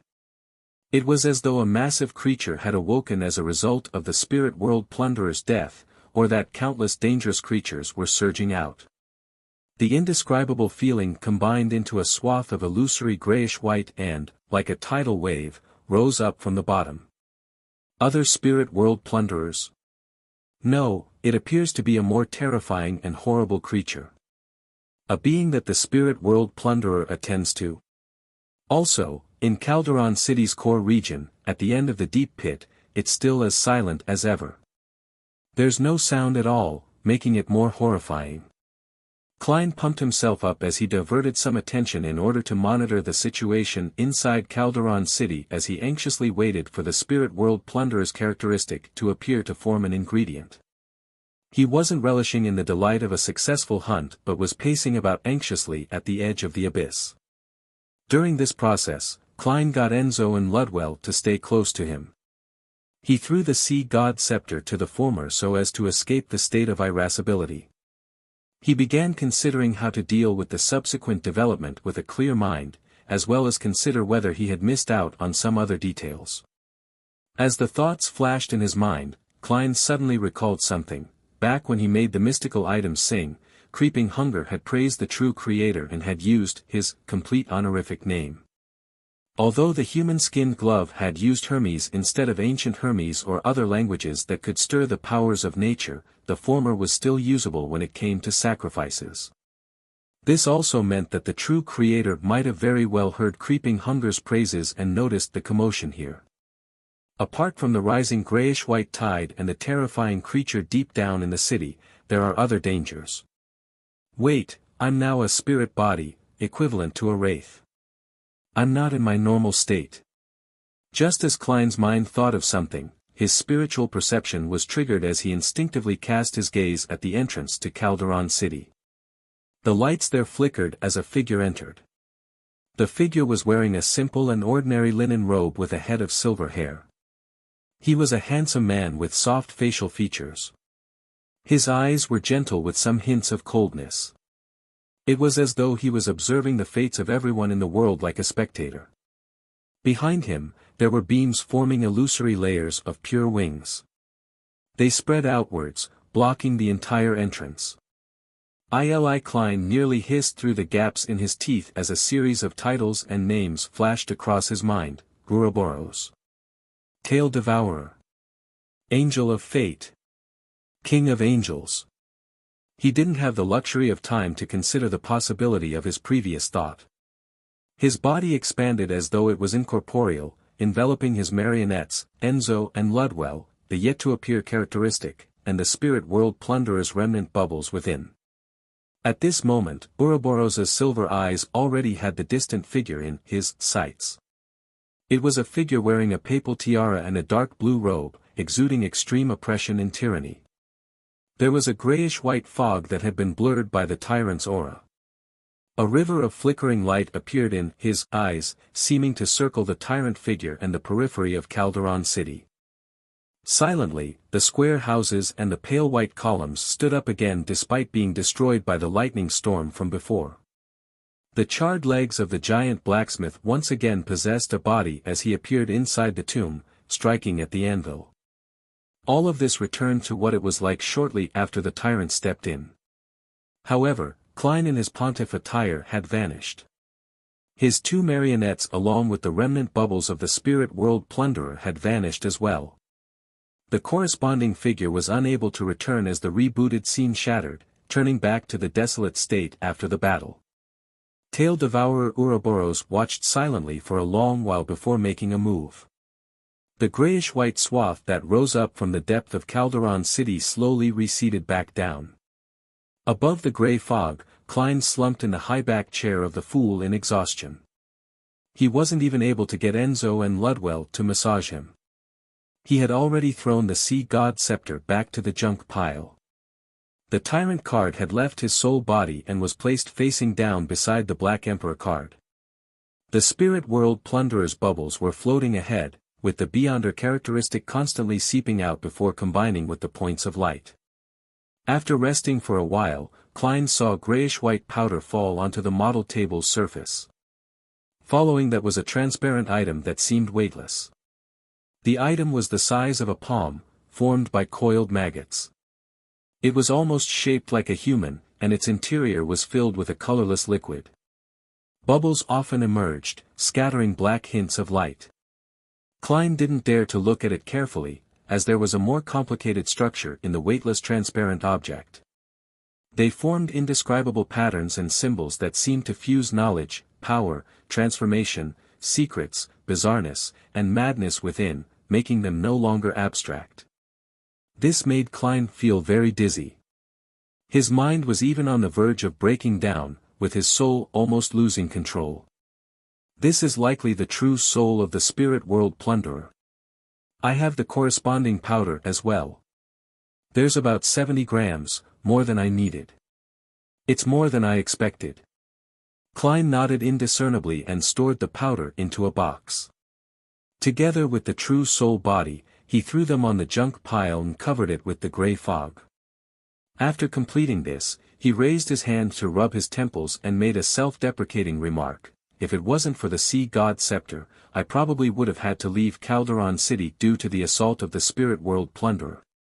I would then wait until I had helpers and could make the most solid of hunting plans so as to control the stirrings of the area to not alarm the unknown entity at the core region. Sigh, I was rash the entire time. Although the outcome was fine, it really doesn't suit my character. It's also completely at odds with the seer pathways acting. In the future, I should try to avoid using the sea god scepter in the outside world. The spirit world plunderer has been successfully hunted. There's no need for me to get Miss Sharon's help. In a few days, I'll write to her so that she won't be thinking over this matter.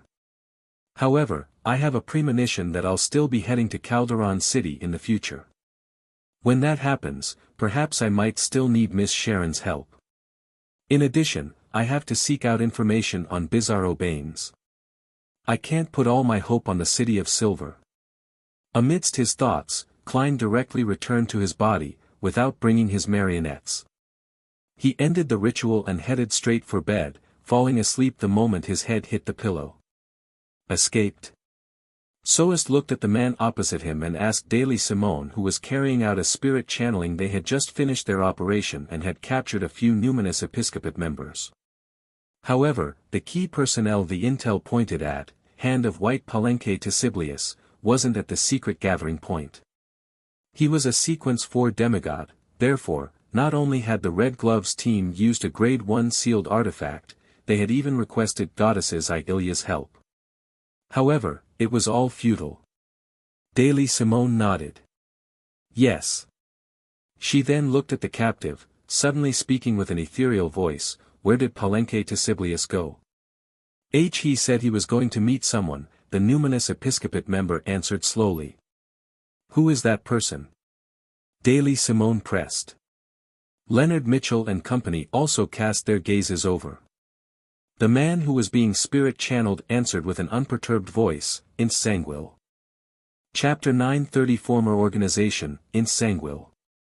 Upon hearing the name, all the red gloves present fell silent. Not a single one spoke for a moment. Ever since this former bishop betrayed and fled the Church of Evernight had never relaxed its pursuit of him. Archbishops and high-ranking deacons who took up high posts had taken turns being responsible for searching for him. They helped each other, often bringing the relevant sealed artifacts everywhere to search for clues about him. But ultimately, they were unable to lock onto In Sanguil. He slipped away as a result of all kinds of coincidences, his shadow wasn't even noticed. Furthermore, he had caused several major events that killed many Nighthawks. To the Church of Evernight, especially the Nighthawks, he was someone they hated that had also insulted them. Without realizing it, Leonard Mitchell had already clenched his hanging fists as his breathing grew deeper. He soon forced himself to extricate himself from the sudden emotions that emerged within him. He turned his attention to something else. It was no wonder Dwayne Dantes was able to meet In Sanguil on Waypoint Island in the Berserk Sea. It was because the latter's goal was also the southern continent, East Balam. Amidst everyone's silence, Daily Simone immediately used her spirit body to emit an ethereal voice without any obvious changes. With some coldness, she spoke at a quickened pace. "Where are they meeting?" The numinous episcopate member shook his head blankly. "I don't know." Daly raised a few more questions, but she didn't get an ideal reply. Finally, she took a step back and cast her eyes at the Red Gloves team captain, Soest. Soest sighed and deliberated over his words before saying, "First, we need to inform this piece of intel to Her Excellency, Goddess's Eye. We shall leave it to her to contact the Holy Cathedral. Ince, who has 0-08 with him, isn't someone a Red Gloves team can handle. Second, we should continue investigating and follow this clue pertaining to Palenque to Siblius. Let's hope that we can figure out In Sanguil's motives. With the situation of us not being able to track him or lock onto him, grasping his motives is more important than knowing where he is. Perhaps, it can help us set up a trap that he has no choice but to step into. Finally, from now on, everyone is to take note of any coincidences. Regardless of the reason, they are to be reported to me." "Yes, Captain," the Red Glove members replied in unison. Leonard maintained his silence as he turned his head to glance at Daily Simone. He found that this gatekeeper who addressed herself as a spirit medium was similarly silent. Her gaze was dark. At the same time, he heard Palaz Zorost's slightly aged voice resound in his mind, "Ha, from the looks of it, I'll be witnessing a play of running and pursuing. What does old man mean? Is he hinting at something? We just decided to start investigations on In Sanguil's motives, and it's already known by 0-08. Leonard looked away and suddenly had an idea. If a person who is already dead was to secretly do the relevant investigation, would he be able to avoid 0-08's notice? After 2 hours of sleep, Klein rubbed his still throbbing head and slowly got out of bed. Following that, he pulled the bell by the side of the door and waited for an attendant to arrive. Before long, a native deliberately dressed in lone attire, a white shirt and red vest knocked on the door. Klein twisted the handle and opened a tiny gap in the door. He instructed with a hoarse voice, "Send another lunch set to the room. I had my meal too early." At that instant, he already looked like the tanned Enzo. As a gentleman living in a luxurious room with 2 servants, it was impossible for him to personally instruct the attendant at the door. "Yes sir, a lunch set. Any special requests?"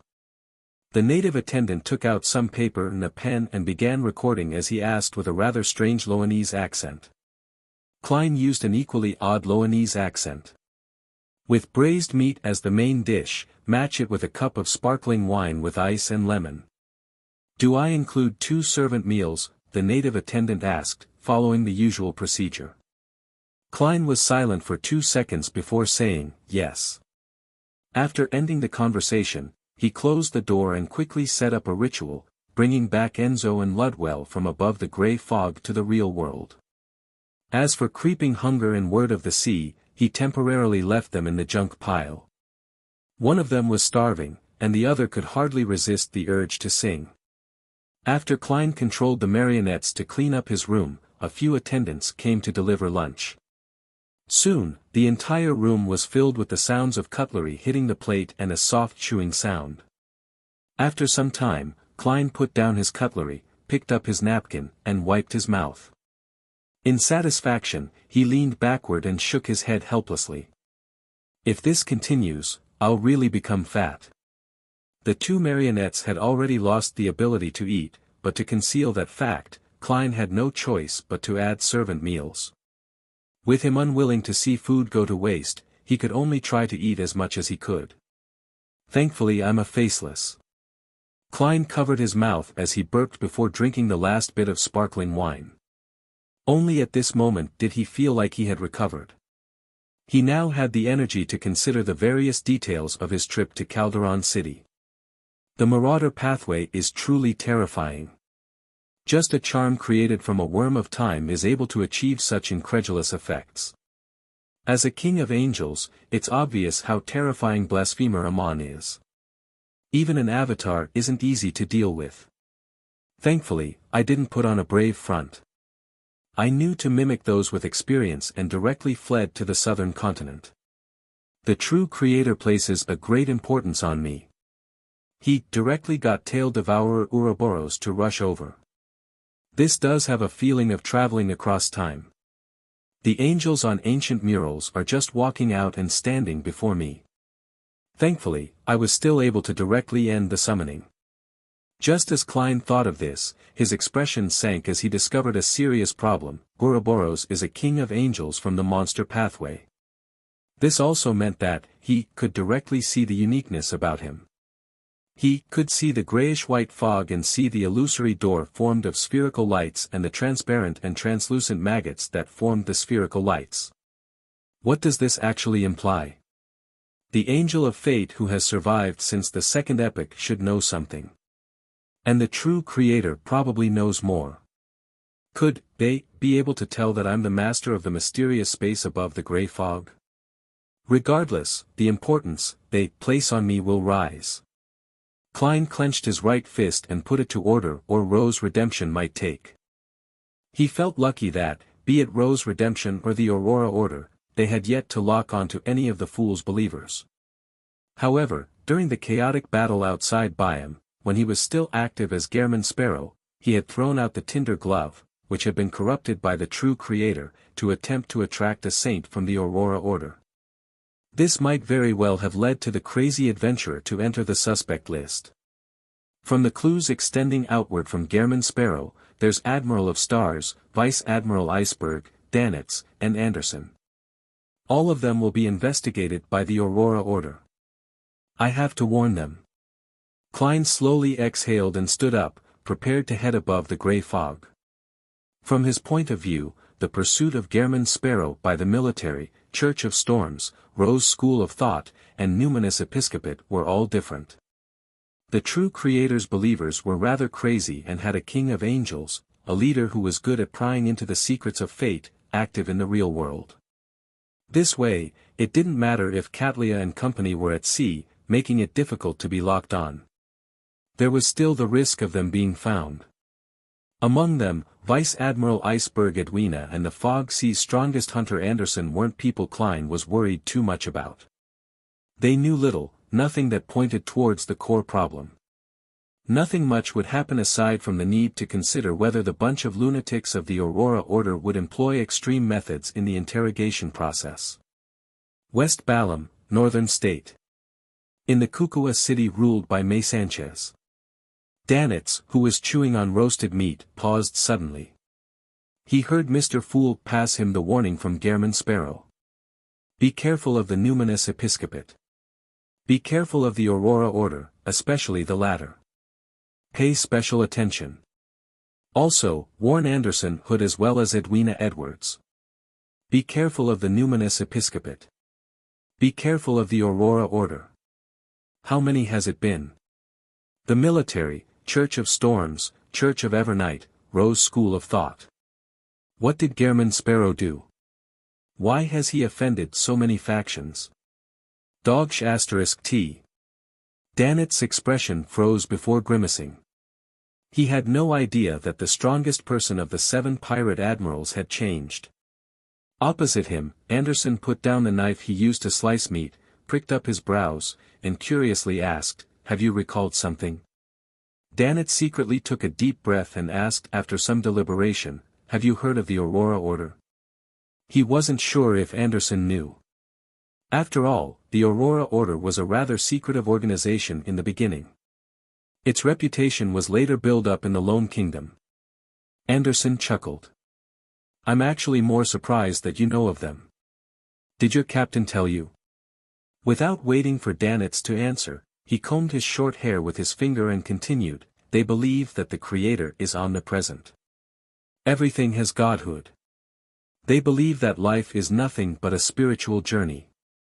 As long as one is willing to listen to their preachings, understand, discover, and gather the godhood, they will eventually become angels to transcend reality." Such an idea doesn't sound bad, but that's not the main point. The main point is that they believe in the true Creator. Upon hearing that, Danetz couldn't help but jeer, "You know quite a bit, just slightly less than I know." Anderson immediately curled the ends of his mouth and said with a beaming smile, "Of course. I once joined an organization in Intis. They hope to change society, the world, to make the supernatural no longer secret and to be out in the open for everyone to see, so as to become true rulers. They're called the Iron and Blood Cross Order, and they also believe in the true Creator." Danetz's expression froze as cold sweat oozed out of his forehead.